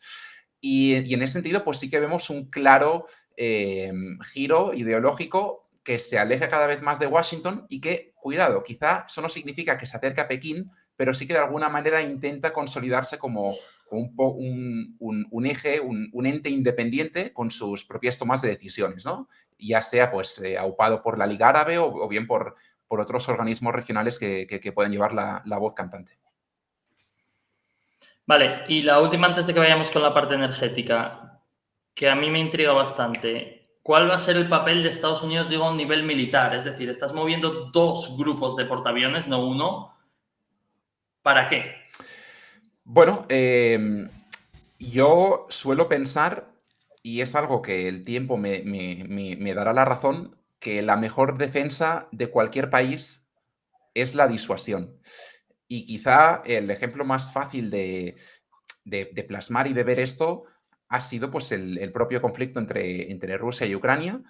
Por ejemplo, antes de la guerra nadie dudaba en decir que el sistema defensivo ruso, el sistema antiaéreo era pues, con diferencia el mejor del mundo, tanto por su extensión como por sus capacidades múltiples a la hora de enfrentar objetivos de distinto rango. Y luego hemos visto pues, incursiones aéreas de cientos de kilómetros con pequeños drones caseros Moscú que mismo. se han adentrado hasta Moscú o hasta aeródromos pues, muy internos en el país, ¿no? En el caso de Israel, creo que pasa un poco lo mismo. De alguna manera, durante muchísimos años y muy especialmente desde la guerra de Yom Kippur, en que fueron sorprendidos, pues justamente aprovechando el fin de las festividades judías, había pues un aura de invencibilidad en torno al país, ¿no? Y había pues un respeto máximo hacia instituciones como el Mossad, de quien se consideraba que era pues posiblemente el mejor servicio secreto del mundo, a la par de la CIA, y había pues una confianza pues casi ciega en las Fuerzas Armadas del país. Claro, cuando se produce un suceso como el que vimos el sábado, en que los servicios de inteligencia pues, fallaron de forma estrepitosa, en que los altos mandos no estuvieron a la altura, en que hubo una incursión a todos los niveles por la Franja de Gaza, en casi una veintena de puntos de acceso, en las que se llegó a ocupar bases militares, se mataron a multitud de soldados, se destruyeron tanques modernísimos como son los Armata 4, se capturaron a decenas de civiles y militares. La capacidad disuasiva de Israel queda muy mermada. Y si bien es verdad que es un Estado con, no olvidemos, con capacidades nucleares, porque tiene ojivas en su arsenal, al final, qué mejor que contar con el aval explícito Con el primo Sam, ¿no? Efectivamente. Entonces, creo que enviar pues, un un portaaviones a la región, por desgracia, porque no está de más de decir que es una pena que tengamos que llegar a estos niveles, pero es un mensaje muy potente. Además, tengamos en cuenta que siempre un portaaviones va acompañado de toda una flota auxiliar de cruceros, de submarinos, de fragatas, de destructores. Y claro, si encima envías un segundo, encima envías otros buques auxiliares que también permiten pues, despegues verticales de buques, empiezas a montar una pequeña flotilla internacional. Dicen también los británicos que envían refuerzos, que posicionan tropas en Chipre. No, los británicos, como siempre, queriendo aparentar de más, ¿no? Correcto. Y los estadounidenses movilizando tropas, por ejemplo, de Kuwait. En fin, Pero mi duda es, las posibilidades, por ejemplo, de que aviones americanos desde los portaaviones bombardeen Gaza, entiendo que son casi Yo cero. me atrevería a decir que son nulas. Lo que sí que podríamos ver es, pues en caso de que haya una regionalización del conflicto, creo que es muy realista pensar que podríamos ver bombardeos selectivos por parte de Estados Unidos a zonas del sur del Líbano, incluso de Siria, lo cual añadiría pues más leña al fuego. Básicamente los Tomahawk dirección al sur del Líbano, ¿no? Efectivamente. Insisto, la propia Siria, que ya hay un precedente de ello. Se acordará la audiencia que ya hace unos años la comunidad internacional, sobre todo lo que es el bloque occidental, consideró probada la utilización de armas químicas por parte de Al-Assad en zonas controladas por aquel entonces por rebeldes y grupos abiertamente terroristas, no pasa nada por decirlo, que se encontraban en Siria, y se hizo un bombardeo selectivo con Tomahawks en consonancia con Francia, con Reino Unido, atacando a múltiples instalaciones y activos estratégicos y militares del país. Por tanto, hay el precedente y podría volver a suceder. A ver, eres rebelde o terrorista según te apoya Occidente o no, correcto, ¿no? ¿Sabes? Correcto. Tú eres el mismo, pero depende de si hoy te apoyan o mañana, porque por ejemplo, también, no quiero salirme del tema, ¿no? Pero también Maduro era un dictador, ahora no lo es tanto, ¿no? Exacto. Al final la doble vara de medir ya sabemos que en este tipo de cuestiones es compleja. Y mira, y está muy bien que lo menciones, ahora que hablaremos de la derivada energética, porque al final Irán mismamente es un estado paria y percibido con suma hostilidad por parte de Occidente y de los burócratas en Washington. Y sin embargo, en los últimos meses, por ejemplo, hemos visto cómo la implantación y el cumplimiento estricto de las sanciones pues, ha sido muy laxo, toda vez que a Estados Unidos le interesa, insisto, empezando por la administración demócrata, exacto. ¿Pero crees que pueden intimidar a Israel para que no entre, a Irán para que no entre en el conflicto con ese movimiento de, pues yo qué sé, bueno, mira, tropas? Si de entrada ya tenemos algunas señales que nos indican un poco por dónde pueden ir los tiros. Os acordaréis que justo antes del ataque de Hamas en suelo israelí, pues escasas 2 semanas antes hubo un acuerdo importante entre Irán y Estados Unidos por la liberación de sendos prisioneros que estaban en ambos países, y al mismo tiempo Estados Unidos se comprometía a descongelar $6.000 millones que estaban congelados en bancos surcoreanos y que serían transferidos a Qatar para su posterior utilización en ámbitos como la educación, como la sanidad o como la alimentación. A raíz de estos ataques, y si bien Irán se ha desmarcado abiertamente de cualquier relación en el conflicto, Estados Unidos, en consonancia, no está de más decirlo, con Qatar, ha decidido volver a congelarlos y, por tanto, ha hecho que Irán no pueda contar con estos fondos ya apalabrados y comprometidos, ¿no? Toda vez que ya se ha realizado la transacción de prisioneros. Por tanto... Hombre, el ridículo ahí de Biden a un nivel interno ha sido enorme. Claro, al final es un tema que claro, ellos te lo venden diciendo, no, si aseguramos que realmente se van a gastar en cosas que nosotros apoyamos porque efectivamente exigimos las facturas, pero al final hay que entender que la economía pues si lo gastas en eso y gastan otro dinero en otra cosa. Es un sistema de bases comunicantes, y toda vez que el presupuesto iraní ya puede contar con un dinero que no contaba, pues obviamente puede redirigir recursos a otras partidas. Otra cosa, Alex, Vale, el ataque que hizo Hamas, el que lo comenzó todo, ¿se puede decir que los habitantes de Gaza lo aprueban? ¿Un alto porcentaje de ellos? Es una muy buena pregunta. Estoy convencido de que hay muchísima gente en Gaza de la población palestina que es abiertamente contraria a Hamás y que no defiende los métodos, sobre todo, la crudeza que utiliza. El problema es que, digamos que es la única fuerza en la que pueden ver reflejada su frustración y su rabia y antipatía hacia Israel. Es decir, como no hay una escala de grises, sino que nos encontramos pues, con posiciones de extremos, probablemente sea la forma natural de encauzar pues, toda esta rabia y toda esta frustración de años de bloqueo en fin, de vivir hacinados pues, en una región pues, sumamente estrecha y pequeña, ¿no? Por tanto, en ese sentido, yo creo que, insisto, si bien muchos de ellos pueden no aprobar los métodos, en el fondo de la cuestión sí que aplauden que haya un grupo que tenga la valentía de plantar cara, pues en este caso, a lo que ellos consideran pues, el Estado opresor, ¿no? Que es Israel.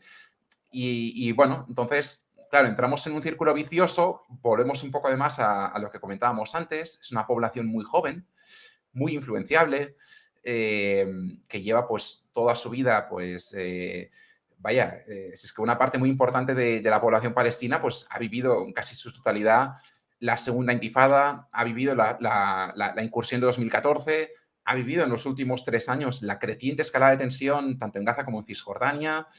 Claro, cuando creces y cuando, en fin, sí, creces en un entorno tan hostil como este, inevitablemente la antipatía y la frustración al ver que no puedes prosperar como ser vivo, pues tiene que ser importante, ¿no? Además, cuando te privan del derecho porque lo hemos comentado por encima, pero la situación, nivel de empleo, el paro es brutal. O sea, claro, es un país con tasas de empleo próximas al 50%, Sí, no hay Claro, desarrollo, o sea, no entonces, hay desarrollo más que el subsistir entre comillas, ¿no? exactamente. Entonces, y yo creo que lo que tú decías de que jamás va a salir reforzado, yo eso lo tengo muy claro, porque obviamente para toda esa parte del mundo árabe que odia en mayor o menor medida a Occidente y que desde luego desde ese nivel de odio tienen un nivel de odio mayor hacia Israel, claro, jamás ha sido quien ha conseguido darle realmente en el corazón del país, ¿sabes? Es decir, sí, ha habido mucho,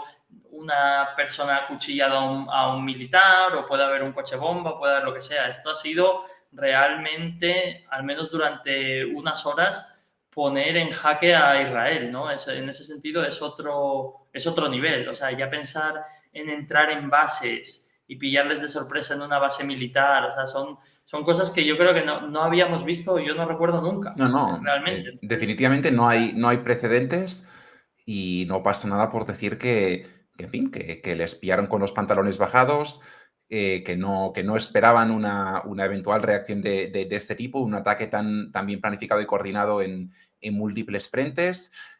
Bueno, y seguramente pues se ha visto un claro ejemplo en fin, de no haber tomado lo suficientemente en serio un rival regional, como en este caso es Hamas, y que ha puesto en jaque pues, a todo el Estado israelí, ¿no?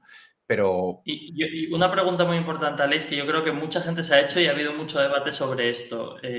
¿Hasta qué punto tú crees que ha sido un fallo absolutamente enorme de Israel, o que en cierto modo han dejado que entraran un poco porque va a justificar, al menos a nivel interno, todo lo que están haciendo después? mira, si te soy completamente sincero, creo que esto ya implica entrar en escenarios de lucubraciones. Por supuesto que es una teoría que se puede poner sobre la mesa, lo que se conocen como ataques de falsa bandera. En mi Sí. opinión personal, creo que es una situación tan sumamente compleja y tan fácil de desbordarse que incluso si se hubiese llegado a planear así, era imposible de acotar en fin, de tal manera que se evitasen pues, de determinados agravios, ¿no? Para mí la toma de bases militares del ejército pues son líneas muy rojas que me cuesta mucho pensar en fin, que incluso con la potencial connivencia, que no creo que sea el caso, del Mossad en algo así, pues se pudiese llegar a tolerar y a digerir internamente, ¿no? Y aparte que, insisto, que yo creo que esto hará más mal que bien a la de por sí compleja y enquistada situación política que tiene el país y que no hará más que polarizar más todavía a la población, toda vez en fin, que sí que perciben pues, un apoyo generalizado del mundo occidental, pero de la misma manera pues ven un creciente rechazo de lo que es el mundo árabe y alejarse pues la esperanza de una normalización de las relaciones. Vale, perfecto. Pues te voy a poner de vuelta la pantalla y si quieres vamos a la parte energética que entiendo que es la que nos falta, Espérate, ¿verdad? ya te digo la última pregunta. ¿Crees que los varios millones bueno, no sé si son varios, sí, son varios millones de refugiados palestinos que hay fuera en campos de concentración pueden ser... A ver, de concentración no, Campos, no, de cuidado, concentración no, Raúl, de Bueno, refugiados. de pero refugiados. Vale, perdón. Pero las condiciones en las que están son... Eso por supuesto. Sí, sí. ¿Qué opinas? Pero no has acabado de formular ¿Cuál la es la pregunta. pregunta? Que si crees que los pueden lanzar como arma. Bueno, es que al final las propias fronteras físicas juegan un papel importante y hemos visto declaraciones muy asonadas en los últimos días. Por ejemplo, vimos a Kadyrov, el líder checheno en fin, de la provincia rusa de Chechenia, decir abiertamente que les dieran paso, que enviaría a sus soldados a Gaza a enfrentarse a Israel. Hemos visto situaciones un poco surrealistas. También se habla pues de movilizaciones de milicias chiíes a través de Siria, que enfilan hacia el Líbano. Bueno, yo personalmente no creo que pueda darse ese tipo de situación, entre otras cosas porque es una lucha muy desigual. Lo que sí que podemos ver es un envalentonamiento de los grupos ideológicamente afines y que todo ello pues derive en fin, en disputas y escaramuzas al margen de lo que es el territorio israelí y Palestina, ¿no? Por ejemplo, lo vimos la semana pasada cuando un policía egipcio pues atacó indiscriminadamente un autobús en Alejandría, que estaba lleno Con turistas de turistas israelíes. israelíes. Lo hemos visto en China, que es una jurisdicción que pues uno no llegaría a pensar, ¿no? En este tipo de conexiones, como pues un ciudadano chino pues apuñaló en repetidas ocasiones a un funcionario israelí de la embajada. Lo estamos viendo pues con el endurecimiento del derecho a manifestación en favor de Palestina en países como Reino Unido con Francia, que ya hablan abiertamente de prohibir, de vetar y de llegar a considerar delitos de odio el manifestarse en contra de Israel. Lo estamos viendo, por ejemplo, en la creciente militarización y seguridad de las sinagogas y de las instituciones judías que hay repartidas por el mundo. Por tanto, yo creo que ahí sí que podemos ver en fin, una Y extensión del conflicto.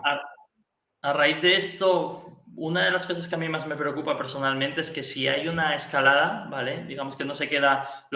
además, creo que está muy bien el mapa que pusiste, la parte local, regional y más global, ¿no? Pero si hay una escalada al menos hasta la regional y todo esto sigue escalando y creciendo, ¿no tienes un miedo de que empiece a haber, digo, de forma reiterada, por ejemplo, atentados en países tipo España, Francia, Alemania, Reino Unido, ¿sabes? Porque lo que a mí me da la sensación es que hay unos niveles de ira, es que no encuentro otra palabra para describirlo, enormes y no sé cómo se va a canalizar eso personalmente si las cosas siguen escalando. Bueno, es una muy buena pregunta. Yo creo que este conflicto va a marcar un antes y un después en las relaciones internacionales a nivel global.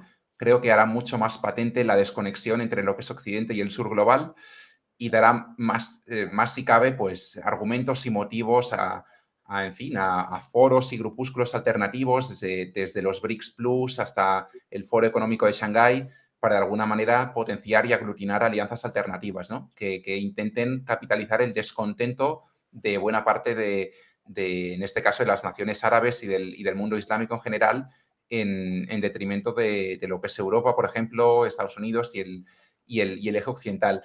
De ahí a decir que podamos llegar a ver situaciones explosivas internas. Bueno, desde luego que puede pasar, pero por poner un poco en contexto la situación, en Suecia o en Dinamarca, pues los grupos de extrema derecha llevan muchas semanas quemando delante de los medios escrituras del Corán, en lo que es evidentemente Sí, una Corán. clara provocación y que de alguna manera justifica su discurso islamófobo también para vender pues, la contrariedad que ellos mantienen con las políticas migratorias de los países. Y si bien es verdad que se han incrementado de forma muy notable los niveles de alerta antiterrorista en estos países, pues tampoco ha habido que que lamentar, al menos hasta el día de hoy, males mayores, ¿no?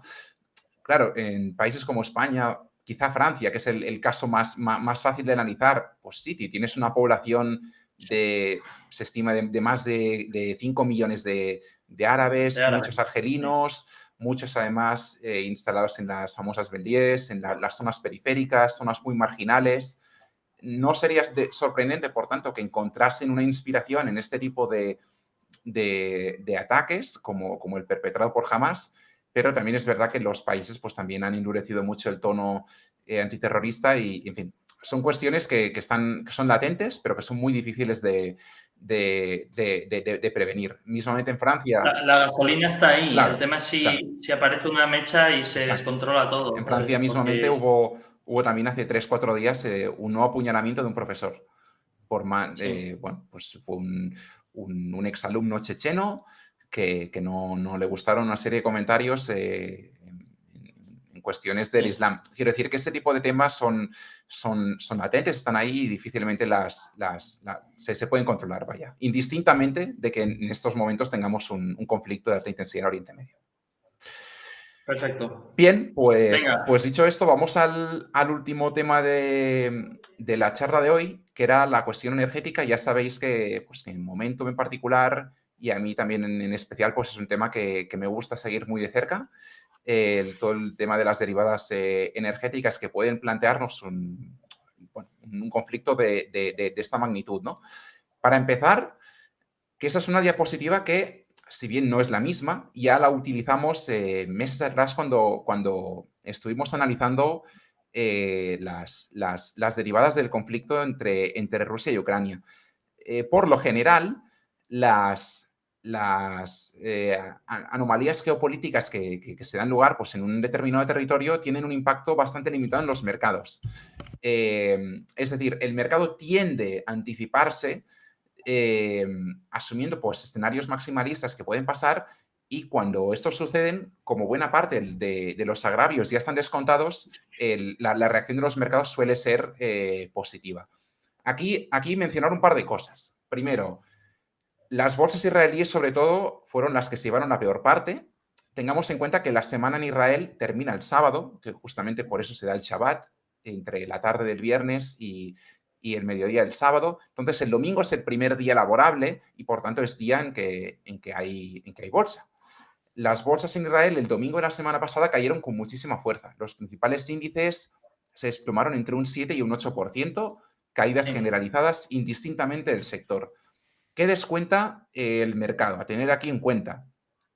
Primero, pues lo que es evidente, un potencial conflicto prolongado que pueda derivar en daños materiales y que por tanto afecten al desarrollo del país. Una crisis económica derivada del conflicto. Exacto. Luego, segundo punto importante, un empeoramiento sustancial de las relaciones con la región, que lo hemos comentado ya, asociado a la fractura un poco de lo que era la base, que eran esos acuerdos de Abraham firmados bajo mandato de Donald Trump. Tercer punto, que una movilización de esta magnitud implica sacar del mercado laboral a cientos de miles de personas que estaban ejerciendo funciones vitales para el Estado. Cosas tan simples como el transporte de mercancías, pero también de la industria tecnológica, fábricas, etcétera, etcétera. Por tanto, cabría esperar una ralentización económica en el país, derivada de una movilización a gran escala como la que estamos viendo en la actualidad. Al final, Israel es un país de menos de 10 millones de habitantes.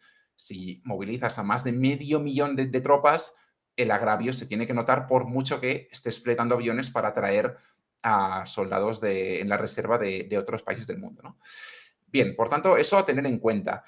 ¿Cuál es el punto aquí que quizá nos debe mantener más en vilo? Que, tal y como hemos empezado diciendo en el inicio del directo, tanto yo como el Capi, da la impresión de que lo peor podría estar por llegar. Entonces, aquí hay que tener cuidado.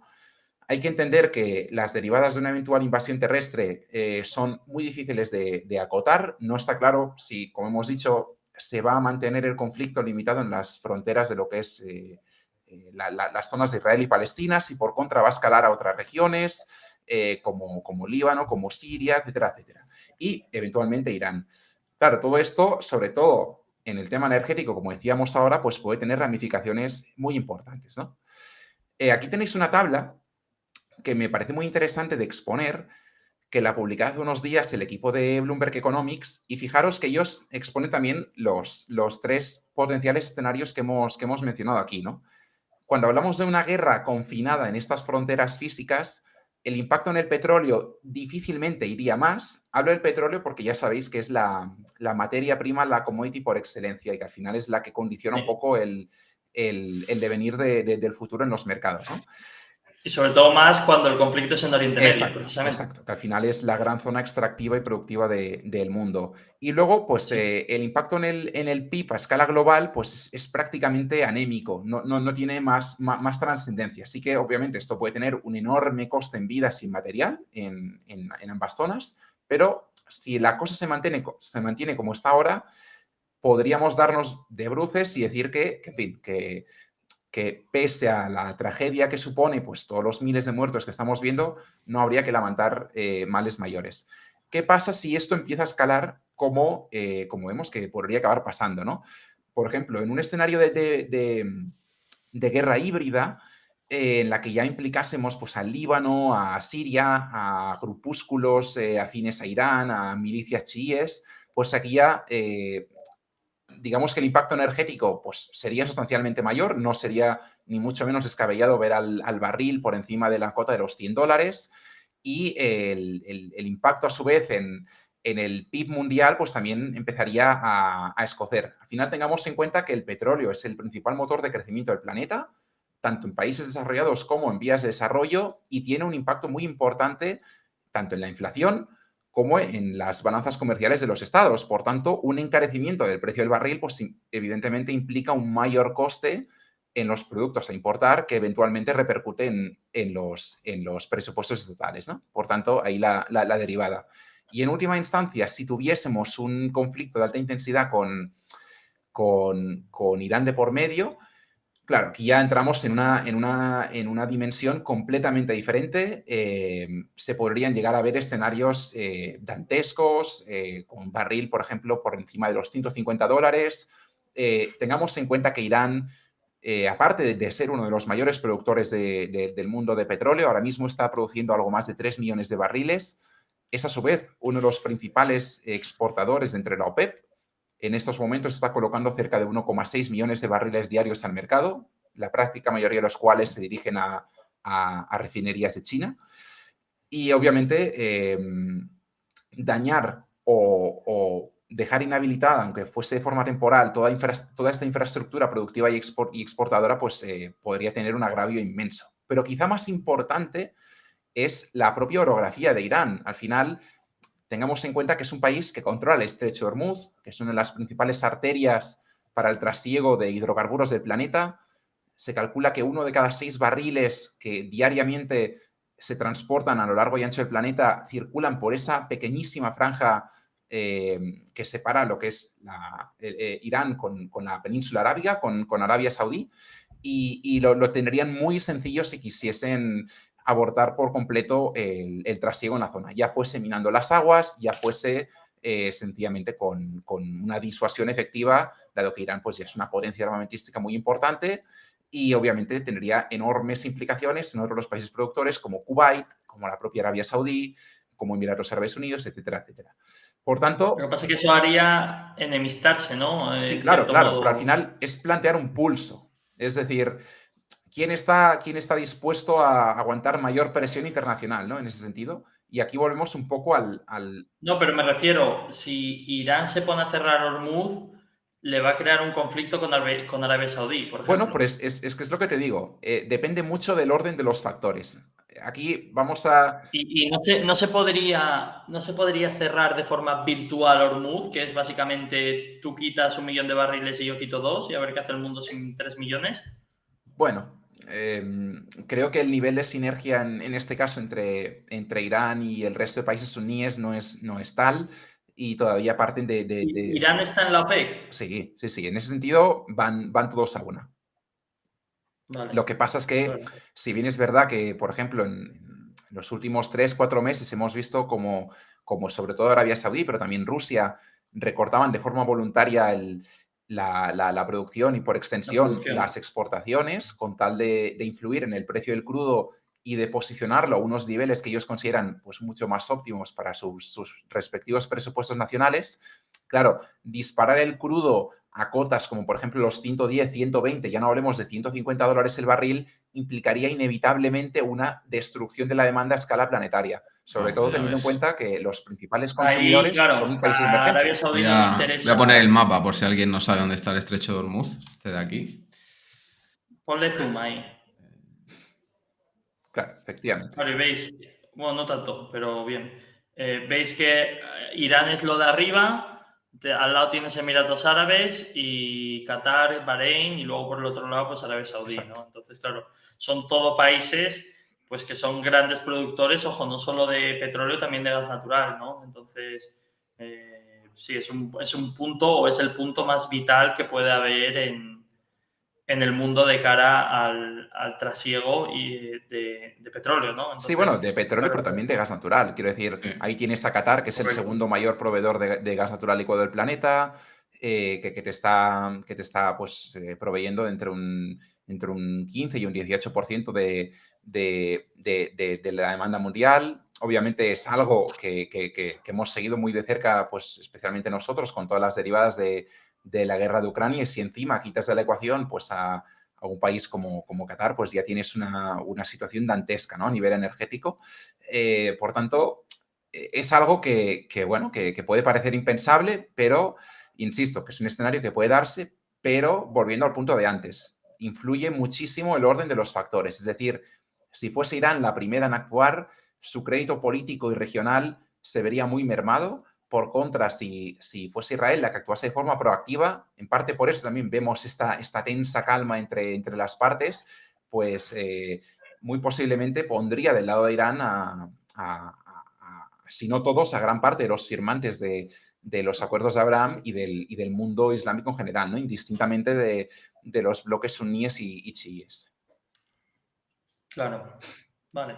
Pues si quieres, te voy a poner otra vez aquí. Sí, bien. Quedan un par. Pues bueno, ya de hecho nos queda solo una diapositiva y ya no es tanto centrada en la cuestión del crudo, sino centrada más en el gas natural. A ver, aquí a mencionar lo siguiente. Israel en los últimos años ha pasado de ser un país netamente importador de energía, principalmente de gas natural y petróleo, a ser una potencia exportadora regional. ¿Qué significa eso? Pues que en todo lo que es el Mediterráneo oriental descubrieron importantísimas bolsas, sobre todo de gas natural.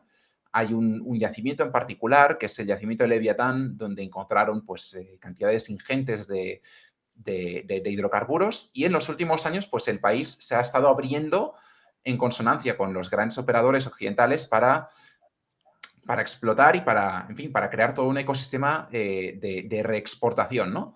De hecho, Israel ha abogado abiertamente por crear infraestructuras de gasoductos submarinos que conectasen Israel con Grecia, con el continente europeo, que obviamente ha encontrado la oposición, que aquí puede parecer algo contrario, ¿no? Pero ha encontrado la oposición estadounidense, porque obviamente son enemigos comerciales, toda vez que ahora mismo Europa pues, se nutre sobre todo del gas natural licuado estadounidense.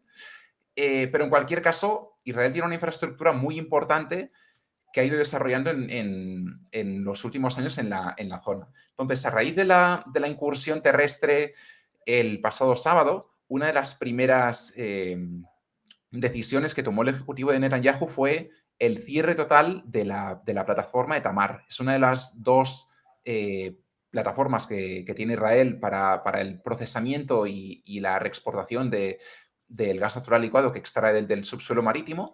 Y esta plataforma, a su vez, se conectaba con Egipto en lo que era en lo que es un gasoducto marítimo que se llama EMG y que servía tanto para insuflar un poco de aire a la creciente demanda de gas natural por parte de la economía doméstica de Egipto, como para reexportarla. En Egipto hay una infraestructura de liquefacción y de reexportación de gas natural licuado muy importante, liderada por compañías como la italiana Eni, pero también por Chevron. que han facilitado y de alguna manera que han actuado de cierto alivio para los maltrechos mercados europeos, no tanto ahora, pero sí en los meses anteriores, cuando la situación en torno al abastecimiento de gas era mucho más crítica, ¿no? Claro, que un país como Israel te esté cerrando una de sus plataformas de procesamiento, pues es un aviso serio en fin, y es una derivada a tener en cuenta que obviamente repercutió inmediatamente en los precios del TTF, el gas natural de referencia en Europa, que puede tener importantes consecuencias en Egipto, tanto para abastecer su demanda interna como para satisfacer a su vez sus contratos de exportación. Para entender un poco la situación, en agosto Egipto únicamente envió un metanero con gas natural licuado a los mercados, mientras que en septiembre ya no envió a ninguno, porque el propio flujo pues, era limitado y a su vez tenía que enfrentar una demanda importante doméstica. Y esto pues, repercute también en los mercados europeos, ¿no? Si el conflicto escalase, podríamos ver perfectamente el cierre de la segunda plataforma, que en este caso es la de Leviatán, que es la principal plataforma del país y que añadiría más presión si cabe, porque la propia Israel pues, se volvería a encontrar en una tesitura en la que no puede garantizar su propio abastecimiento interno, a su vez no puede cumplir con sus objetivos contractuales. Egipto se ve también negativamente afectada y pues todo ello va desembocando en un pequeño efecto dominó a escala regional, pero con implicaciones mayores, ¿no? Por tanto... Y el problema es que quién le vende, o sea, imagínate que pasa a un punto deficitario respecto al gas Israel, ¿quién se lo va a Claro, vender? quiero decir, en una zona de guerra es exacto, como no generes ahí una escolta militar en fin, para acercar pues, barcos metaneros a la costa y volvemos al punto de antes. Va a depender mucho de la dimensión del conflicto. Una milicia como Hezbollah pues tiene y lo ha demostrado, tiene armamento capacitado y disponible para atacar pues, objetivos marítimos y por tanto son temas sensibles a tener en cuenta. Que aparte, esto no es que sea una paranoia israelí, lo hemos visto pues, en el caso del Nord Stream en Europa, mucho más recientemente lo hemos visto en un gasoducto entre Estonia y Finlandia, que todo parece indicar que también fue saboteado. Es sabotaje, ¿eh? Claro, entonces son cuestiones sensibles en fin, que hay que seguir. Hay, como podéis imaginar, pues hay miles de millones de dólares invertidos en esta cuestión.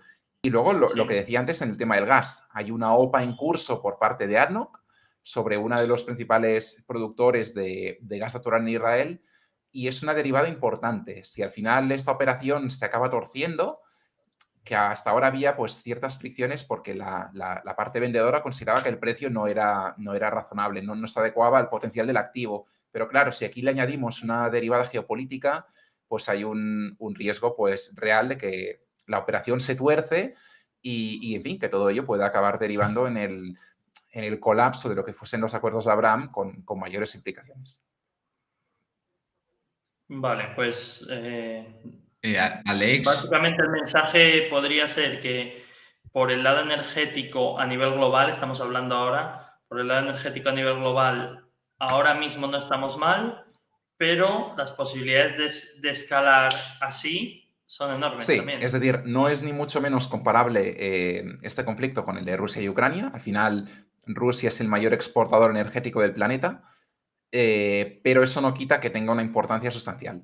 Y quizá no tanto en la parte de producción, que yo creo que aquí está el error de los enfoques analíticos, sino sobre todo en las rutas de transporte y suministro. Como le hemos dicho antes en la cuestión de Irán, en el supuesto de que escale con el estrecho de Hormuz, pero no olvidemos que en fin, en el vecindario israelí pues tienes a Egipto que controla el canal de Suez, que al final es otra arteria vital. En fin, hay una serie de derivadas importantes a tener en cuenta y en fin, que obviamente pueden afectar pues tanto la parte energética como incluso el propio comercio de mercaderías a nivel global. Cualquier cosa que pase va a levantar las materias primas con mucha volatilidad y mucha fuerza hacia arriba. A nada que se complique mínimamente. Bueno, que acabas de nombrar el canal de Suez, yo no sé qué tendría que pasar para que se bloquease, pero como bloqueen Suez, ahí sí que se va a liar a nivel de transporte marítimo. A ver, Suez en realidad quien lo bloquearía sería el propio Egipto. Sí, correcto. Porque mira, A tener en Tendría cuenta... que ser como una medida, claro, pero muy drástica. Aquí lo tenéis, el canal de Suez. Claro. Claro, es una arteria vital también para el comercio.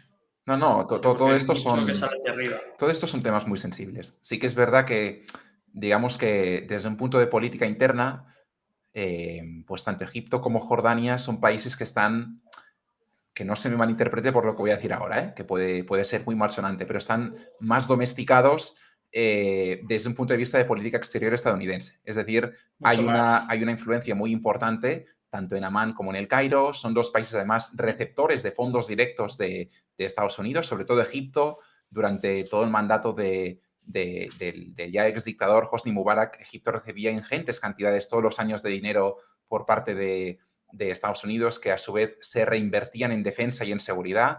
Entonces, digamos que hay unos equilibrios que son mucho más difíciles de romper, ¿no? Y que tendrían consecuencias mucho mayores en la zona. Pero, por supuesto, puede llegar a pasar y en fin, pues son derivadas complejas. Y ya pasó una vez, que de hecho fue el germen entre la guerra por la independencia entre Egipto y el Reino Unido, y por tanto, pues es algo que podría repetirse. Aunque, pues no hay que tampoco entrar en discursos alarmistas, es un escenario ahora mismo poco realista, y si el conflicto tuviese que escalar, lo normal es que lo hiciese por el norte, es decir, tanto en Líbano como en Siria. Y sobre el Líbano, los cascos azules que hay ahí patrullando la frontera entre Israel y el Líbano, ¿cómo Bueno, ves ese mira, tema?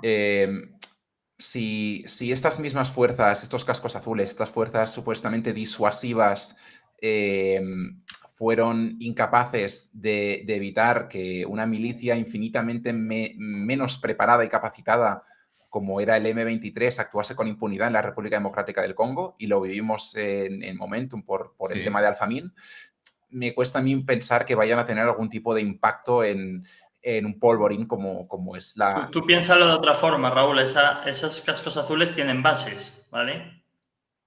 No, y Sí. Es que... tan fácil como quedarte en la Sí, base sí, cuando sí, se sí. Si lía. es que no me extrañaría que dejen de patrullar. No, No, te claro. quedas en la base, ni los de Hezbollah se van a tocar tu base, ni los de Israel van a tocar tu base. Unos pasan para un lado, otros pasan para otro, y cada uno a lo De suyo, hecho, creo ¿sabes? que Entonces, hay un destacamento español allí. No, hay fuerzas conjuntas de muchos países, entre ellas fuerzas españolas, efectivamente. Y lo que decía antes, que en lo que hace unos años fue una escaramuza fronteriza, pues derivó con la destrucción de un puesto fronterizo de Naciones Unidas y con la muerte de un soldado español que estaba ahí desplegado. Quiero decir que, bueno, que son incidentes, pero que hay un clima propicio para que puedan darse ese tipo de casos. Raúl, Dime, preguntas, venga. preguntas. Pues mira, aquí hay una de Nacho que te pregunta a ti, Capi, que cuáles pueden ser las consecuencias para España. Porque realmente con la cantidad de regasificadoras que tenemos y todo el gas que nos llega por mar, nosotros no sufriríamos tanto, ¿no? Pues gracias por preguntarme a mí, Nacho, pero yo creo que es mejor que conteste a Leis. Es decir, sí que es verdad que ya lo hemos hablado, que la posición de España, Es fuerte. espero que me permitas esta palabra, Leis, pero diría que incluso es privilegiada respecto Sí. a otros países europeos, ¿no? En este caso, por haber gastado de más en obras, que es algo que nos encanta, haber gastado de más en obras Total. públicas. Y claro, tenemos una capacidad sobredimensionada a día de hoy con las regasificadoras. Entonces, si se lía parda, ¿estamos mejor que otros países? Sí, sin duda, prácticamente mejor que cualquiera. ¿Podemos sufrir? Sí, por poder podemos sufrir también, Claro. claro. Sí, vaya, por añadir, al final España se nutre de gas natural licuado mayormente de Estados Unidos, de Argelia, y luego pues también tenemos acuerdos con países como Nigeria o con Rusia, que Claro, nos, que claro. nos Últimamente, de provee, hecho, el de El Rusia, LNG ruso. No nos gusta exacto, que nos llega el del gas por Yamal. tubería, pero el que viene por barco nos encanta. Exacto. Entonces, bueno, digamos que las vías de suministro de España pues están muy alejadas de las zonas calientes, y es prácticamente imposible que pueda haber un agravio. Lo cual no quita que, desde un punto de vista especulativo, pues obviamente el gas natural pueda subir de precio, pero las bueno, reservas ya ha en... subido, No, de ya hecho. ha subido, La pero última me refiero que semana puede ha hacerlo, exacto, sido... de forma mucho más acuciante. Ya vimos de lo que es capaz el TTF en una dinámica extrema, ¿no? Pero lo que vengo a decir con esto es en fin, que ahora mismo al menos la situación de los depósitos subterráneos en Europa pues roza el 100%. Sí, sí, De hecho, 99, hay, sí. claro, efectivamente, las regasificadoras españolas o de Reino Unido, que son las que tienen más capacidad, están incluso actuando de almacenamiento porque no dan para más. Y hay, o al menos hasta hace pocos días, había multitud de buques De metaneros barcos esperando. ahondados en las costas, como por ejemplo Portugal, esperando justamente a que subiesen un poco el precio porque no les salía rentable seguir colocando el gas a tan bajos precios, ¿no? Quiero decir que oferta hoy por hoy la hay y es Ahí. boyante, lo cual no quita que, en fin, que si empieza a venir frío y demás, pues la cosa pueda cambiar. Que esa es otra, es era parte de mi presentación, pero se viene. Parece que las temperaturas de momento muy por encima de la media en lo que llevamos de octubre. Correcto. Habrá que ver lo que nos depara este invierno, porque el año pasado fue caluroso. Estamos en manos de Enrique, ¿eh? Hostia, me preocupa.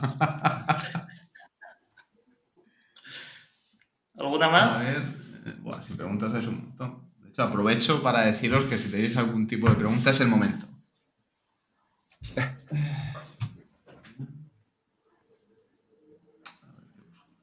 Por cierto, Aleix, te vienes al evento, ¿no? Me vengo a Andorra. Perfecto. Ese. Que la gente no sé si lo sabe, pero... Ah, ese soy yo. Hay un tal Capi Momentum diciendo que solo 300 likes cuando hemos estado 1500 personas aquí. Dejen el botón de like, aprieten el botón de suscribir, que en medio del directo hemos llegado a 12.000, que es algo que nos hace mucha ilusión. Muchísimas gracias a todos los que os habéis suscrito, sobre todo a Leis. Hay que dejar ahora sus redes sociales, bueno, y las nuestras también, ya que estamos, para que nos sigan en Twitter. Eso es. Ahora me pongo ahí. Ponte un segundo a ello y... Bueno, mira, si os parece, recojo el guante de Francisco Castro, que es la última pregunta que he visto aquí, que decía si es el momento que Europa replantee muchas situaciones como la defensa y la migración. Bueno, sin duda es una carpeta pues muy caliente, que ya el propio conflicto entre Rusia y Ucrania pues en fin, ha supuesto un cierto despertar, ¿no? de muchos países como España, que a duras penas destinaba pues un 1% de su PIB en materia de defensa, que a duras penas era la mitad de lo exigible por ser parte de la OTAN. Entonces sí que es probable que este tipo de situaciones aceleren más todavía la concienciación sobre la disuasión de los estados y la disuasión como bloque y por tanto incremente el propio gasto militar. Y un ejemplo muy fácil de vislumbrar es digamos, la propia actividad corporativa de M&A que se está sucediendo pues, en el sector de la defensa, donde grandes conglomerados y los gigantes de la defensa, pues, por ejemplo, Rheinmetall en el caso de Alemania, que no dudó en comprar Expal Systems en España, son transacciones que cada vez empiezan a coger más tracción y que se empieza a ver una consolidación toda vez que las compañías apuestan por crecer tanto de forma orgánica como inorgánica, ¿no? En cuanto al tema migratorio, pues sí es una patata que, en fin, que no vamos a resolver desde luego aquí, pero sí que vemos pues como las rutas siguen completamente fuera de control, en Canarias estos días, en zonas de Italia como Lampedusa, en fin. Sí, sobre todo yo creo que ya no las rutas actuales de entran X número de personas cada día, sino la sensación de falta de integración, ¿verdad? Sí, sí, correcto. Al final, claro, un país como España, como Italia, lo vive de forma pues, mucho más directa que otro como Hungría o como Suecia. Entonces, Sí. en ese sentido, es que es uno de los problemas endémicos de Europa, ¿no? Como para cuestiones de Estado se necesita unanimidad, es muy difícil abordar cuestiones de este tipo con compromisos a gran escala. Mientras no cambie la propia política de toma de acciones en Bruselas, pues esto difícilmente va a cambiar y vamos a seguir con bloqueos y como zancadillas entre países. Yo pues me imagino que vamos a ver un incremento del esfuerzo económico para ayudar sobre todo a los países ribereños del norte del Mediterráneo, es decir, la parte africana y de Oriente Medio, para controlar los flujos migratorios, pero a partir de ahí pues puede pasar cualquier cosa. Otra pregunta que te lanzo por aquí. Comenta Fernando Gamir que no hay dos sin tres, que Anthony Blinken avisa de posible invasión del sur de Armenia por parte de Azerbaiyán. Sí, lo leí. A ver, tengamos en cuenta que la toma de lo que era el Nagorno pues se dio en escasos días y quizá más importante, más que tomarse con con apenas una semana fue que no se percibió pues, la más mínima capacidad defensiva de Armenia, ¿no?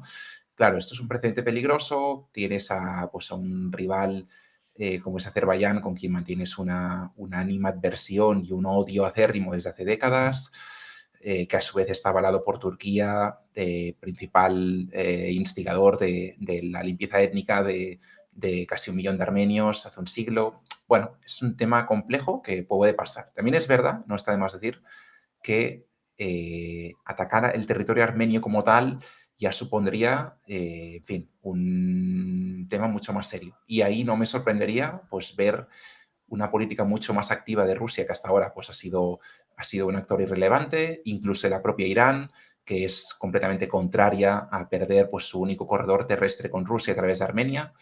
En fin, ya es una cuestión mucho más compleja. Claro, con Rusia está ese punto de cristianos ortodoxos que comparten en una medida. Claro, es una sensación de que están atacando a los tuyos, ¿no? Por así decirlo. Correcto. Entonces, sí. Y claro, para Irán es un tema geopolítico, ¿no? Correcto. Independientemente de que sea un país cristiano, al final... Sí. Oye, si para los Estados Unidos ahora Maduro es un demócrata, pues para Irán puede ser Armenia, ¿sabes? Un buen país, sean cristianos o no. Otra pregunta. ¿Crees que esto puede aumentar las posibilidades de que China aproveche todo este ruido para hacer algún movimiento relacionado con el tema de Taiwán? Bueno, se me hizo esta misma pregunta cuando estalló la guerra de Rusia con Ucrania.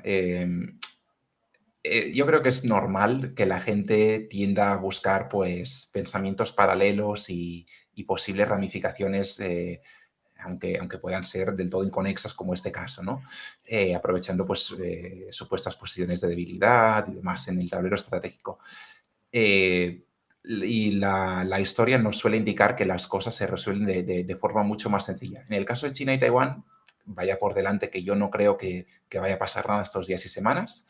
Si bien es verdad que China diariamente pues, sigue cruzando con escuadrones de aviones y de buques militares pues, la zona exclusiva de Taiwán, en lo que viene a ser una especie de guerra psicológica pues, sostenida. Pero la cuestión realmente importante no está en una eventual invasión ahora mismo, sino está en las elecciones presidenciales de Taiwán, que van a tener lugar a principios de 2024 y donde el presidente y fundador de Foxconn, que es el hombre más rico de Taiwán y el principal empleador privado de China, Foxconn, para los que no estén pues, en situación, es el principal ensamblador de todo lo que es el hardware de Apple, todo lo que son los iPhones, los iWatch, las tablets y demás. Todo esto se ensambla mayormente en China. Y es un candidato pues, que ha irrumpido con mucha fuerza, posiblemente con cierta connivencia por parte de Pekín y que aboga por una resolución amistosa y acordada con la capital, ¿no? Sí que es verdad que ahora mismo en los sondeos no es el favorito, pero es un hombre con mucha influencia y que no es ni mucho menos descartable que pueda dar la sorpresa.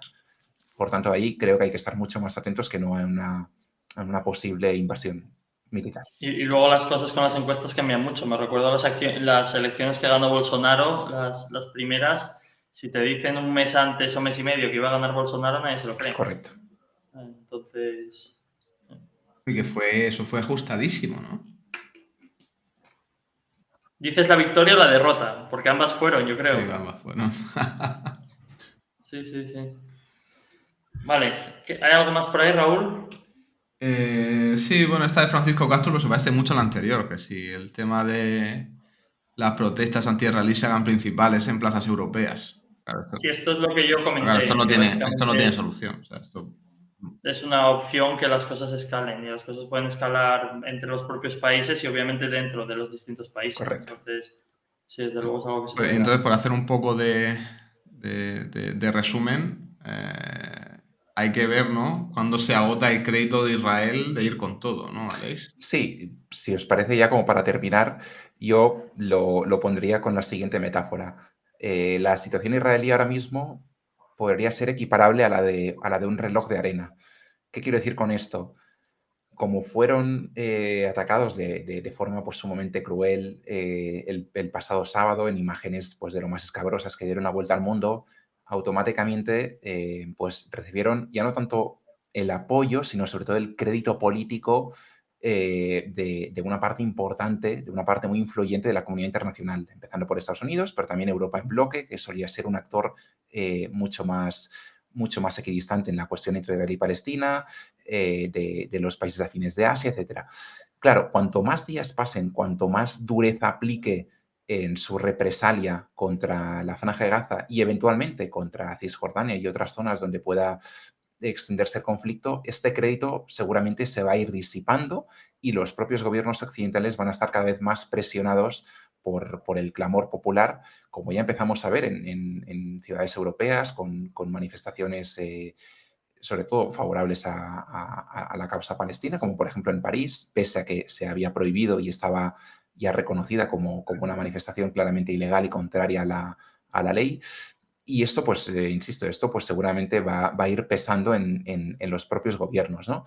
Ya ha habido algunas voces, como por ejemplo Josep Borrell, el portavoz o el máximo representante de la política exterior europea, que se ha pronunciado diciendo en fin, que la represión tiene un límite y que no se puede actuar con impunidad contra la población civil y que hacen falta por respetar unos principios básicos acordados por ejemplo, en la Carta de Ginebra. Y otros países importantes, como por ejemplo Putin, que decíamos antes que ha comparado pues, el sitio de Gaza con el sitio de Stalingrado, o desde la portavocía de Exteriores de China, que básicamente han venido a decir que la solución pasa inevitablemente por la solución de los dos estados y que habría que remontarse a las fronteras de 1967 previas a la guerra de Yom Kippur.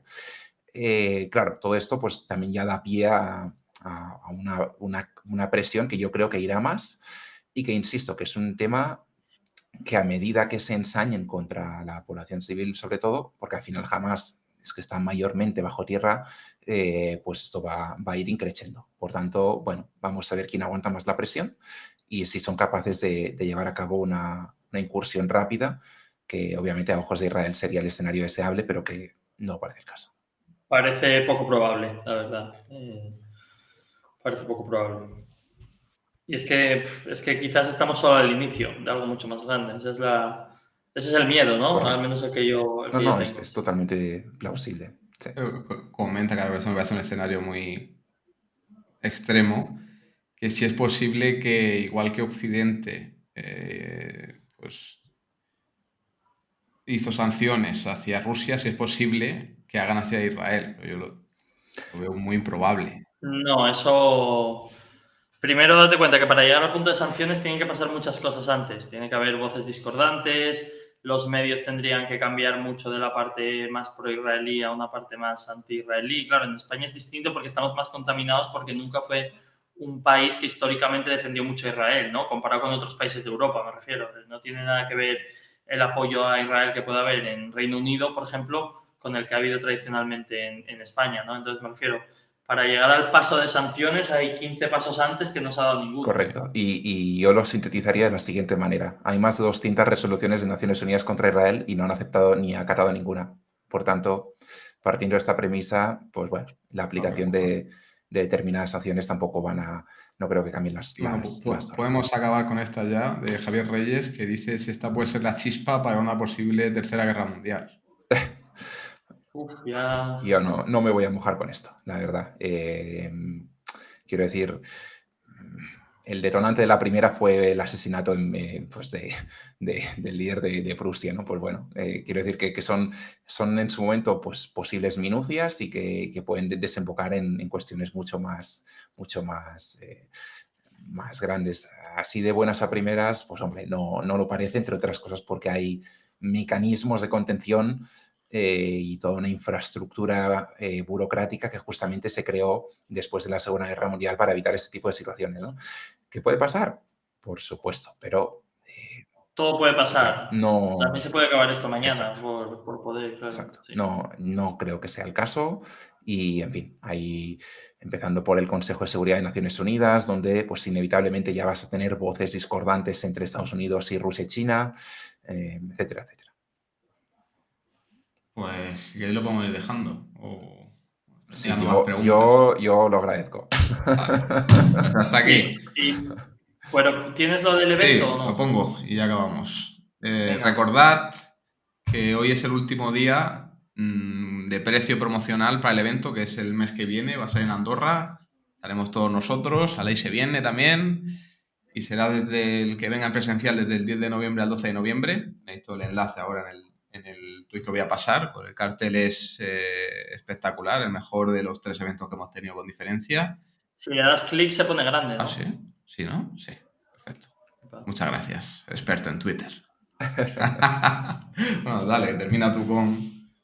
Sí, eso, el evento de Andorra, especialmente el 10 y el 11 de noviembre, todas esas ponencias que veis ahí, pues Marga Rigasay, Luis Torras, Paco Lodeiro, bueno, Carlos Santiso, todos ellos, eso es todo durante el día del sábado, pero el viernes, para la gente que venga presencial, pues vamos a hacer una serie de mesas redondas para favorecer el networking de la gente, iremos cambiando cada 5 o 10 minutos. Y aprovechando que Aleix va a venir y aprovechando el interés, yo creo que Aleix habría que hacer una de las mesas de geopolítica. No sé si te parece bien para el viernes. Bueno, lo vamos hablando. Yo sabes que las tiro... Al vuelo, al vuelo. De forma indiscriminada. Y eso, deciros que ahí se va a poder ver online todo el programa del sábado, que es tanto mañana como tarde. En la descripción tenéis el enlace y si no podéis entrar en el Twitter de Momentum Financial. Y justo la oferta de las entradas online, las que se llaman fila cero, que normalmente son a 20 euros y las hemos puesto esta primera semana a 15 euros y justo acaba hoy. Así que mañana por la mañana cambiaremos el precio a 20 euros. Así que luego no digáis que no avisamos. Y para acabar, hemos hecho 12.000 personas en este canal de YouTube. Además, Aleix, tú que has estado con nosotros desde el principio, sabes, tú conoces el canal desde que éramos, yo creo que 1.000 o menos, ¿no? Así que se valora mucho el haber crecido tanto. Daros las gracias a todos y a ver si vamos a por los 13.000. Los que nos estéis conociendo hoy, espero que os haya gustado el análisis, que os suscribáis y que nos deis un like. Mejor saltar directamente a los 14.000, Capi. A mí no me gustan, Y nos vemos en el próximo programa. Muchísimas gracias, sobre todo a Aleix. Hasta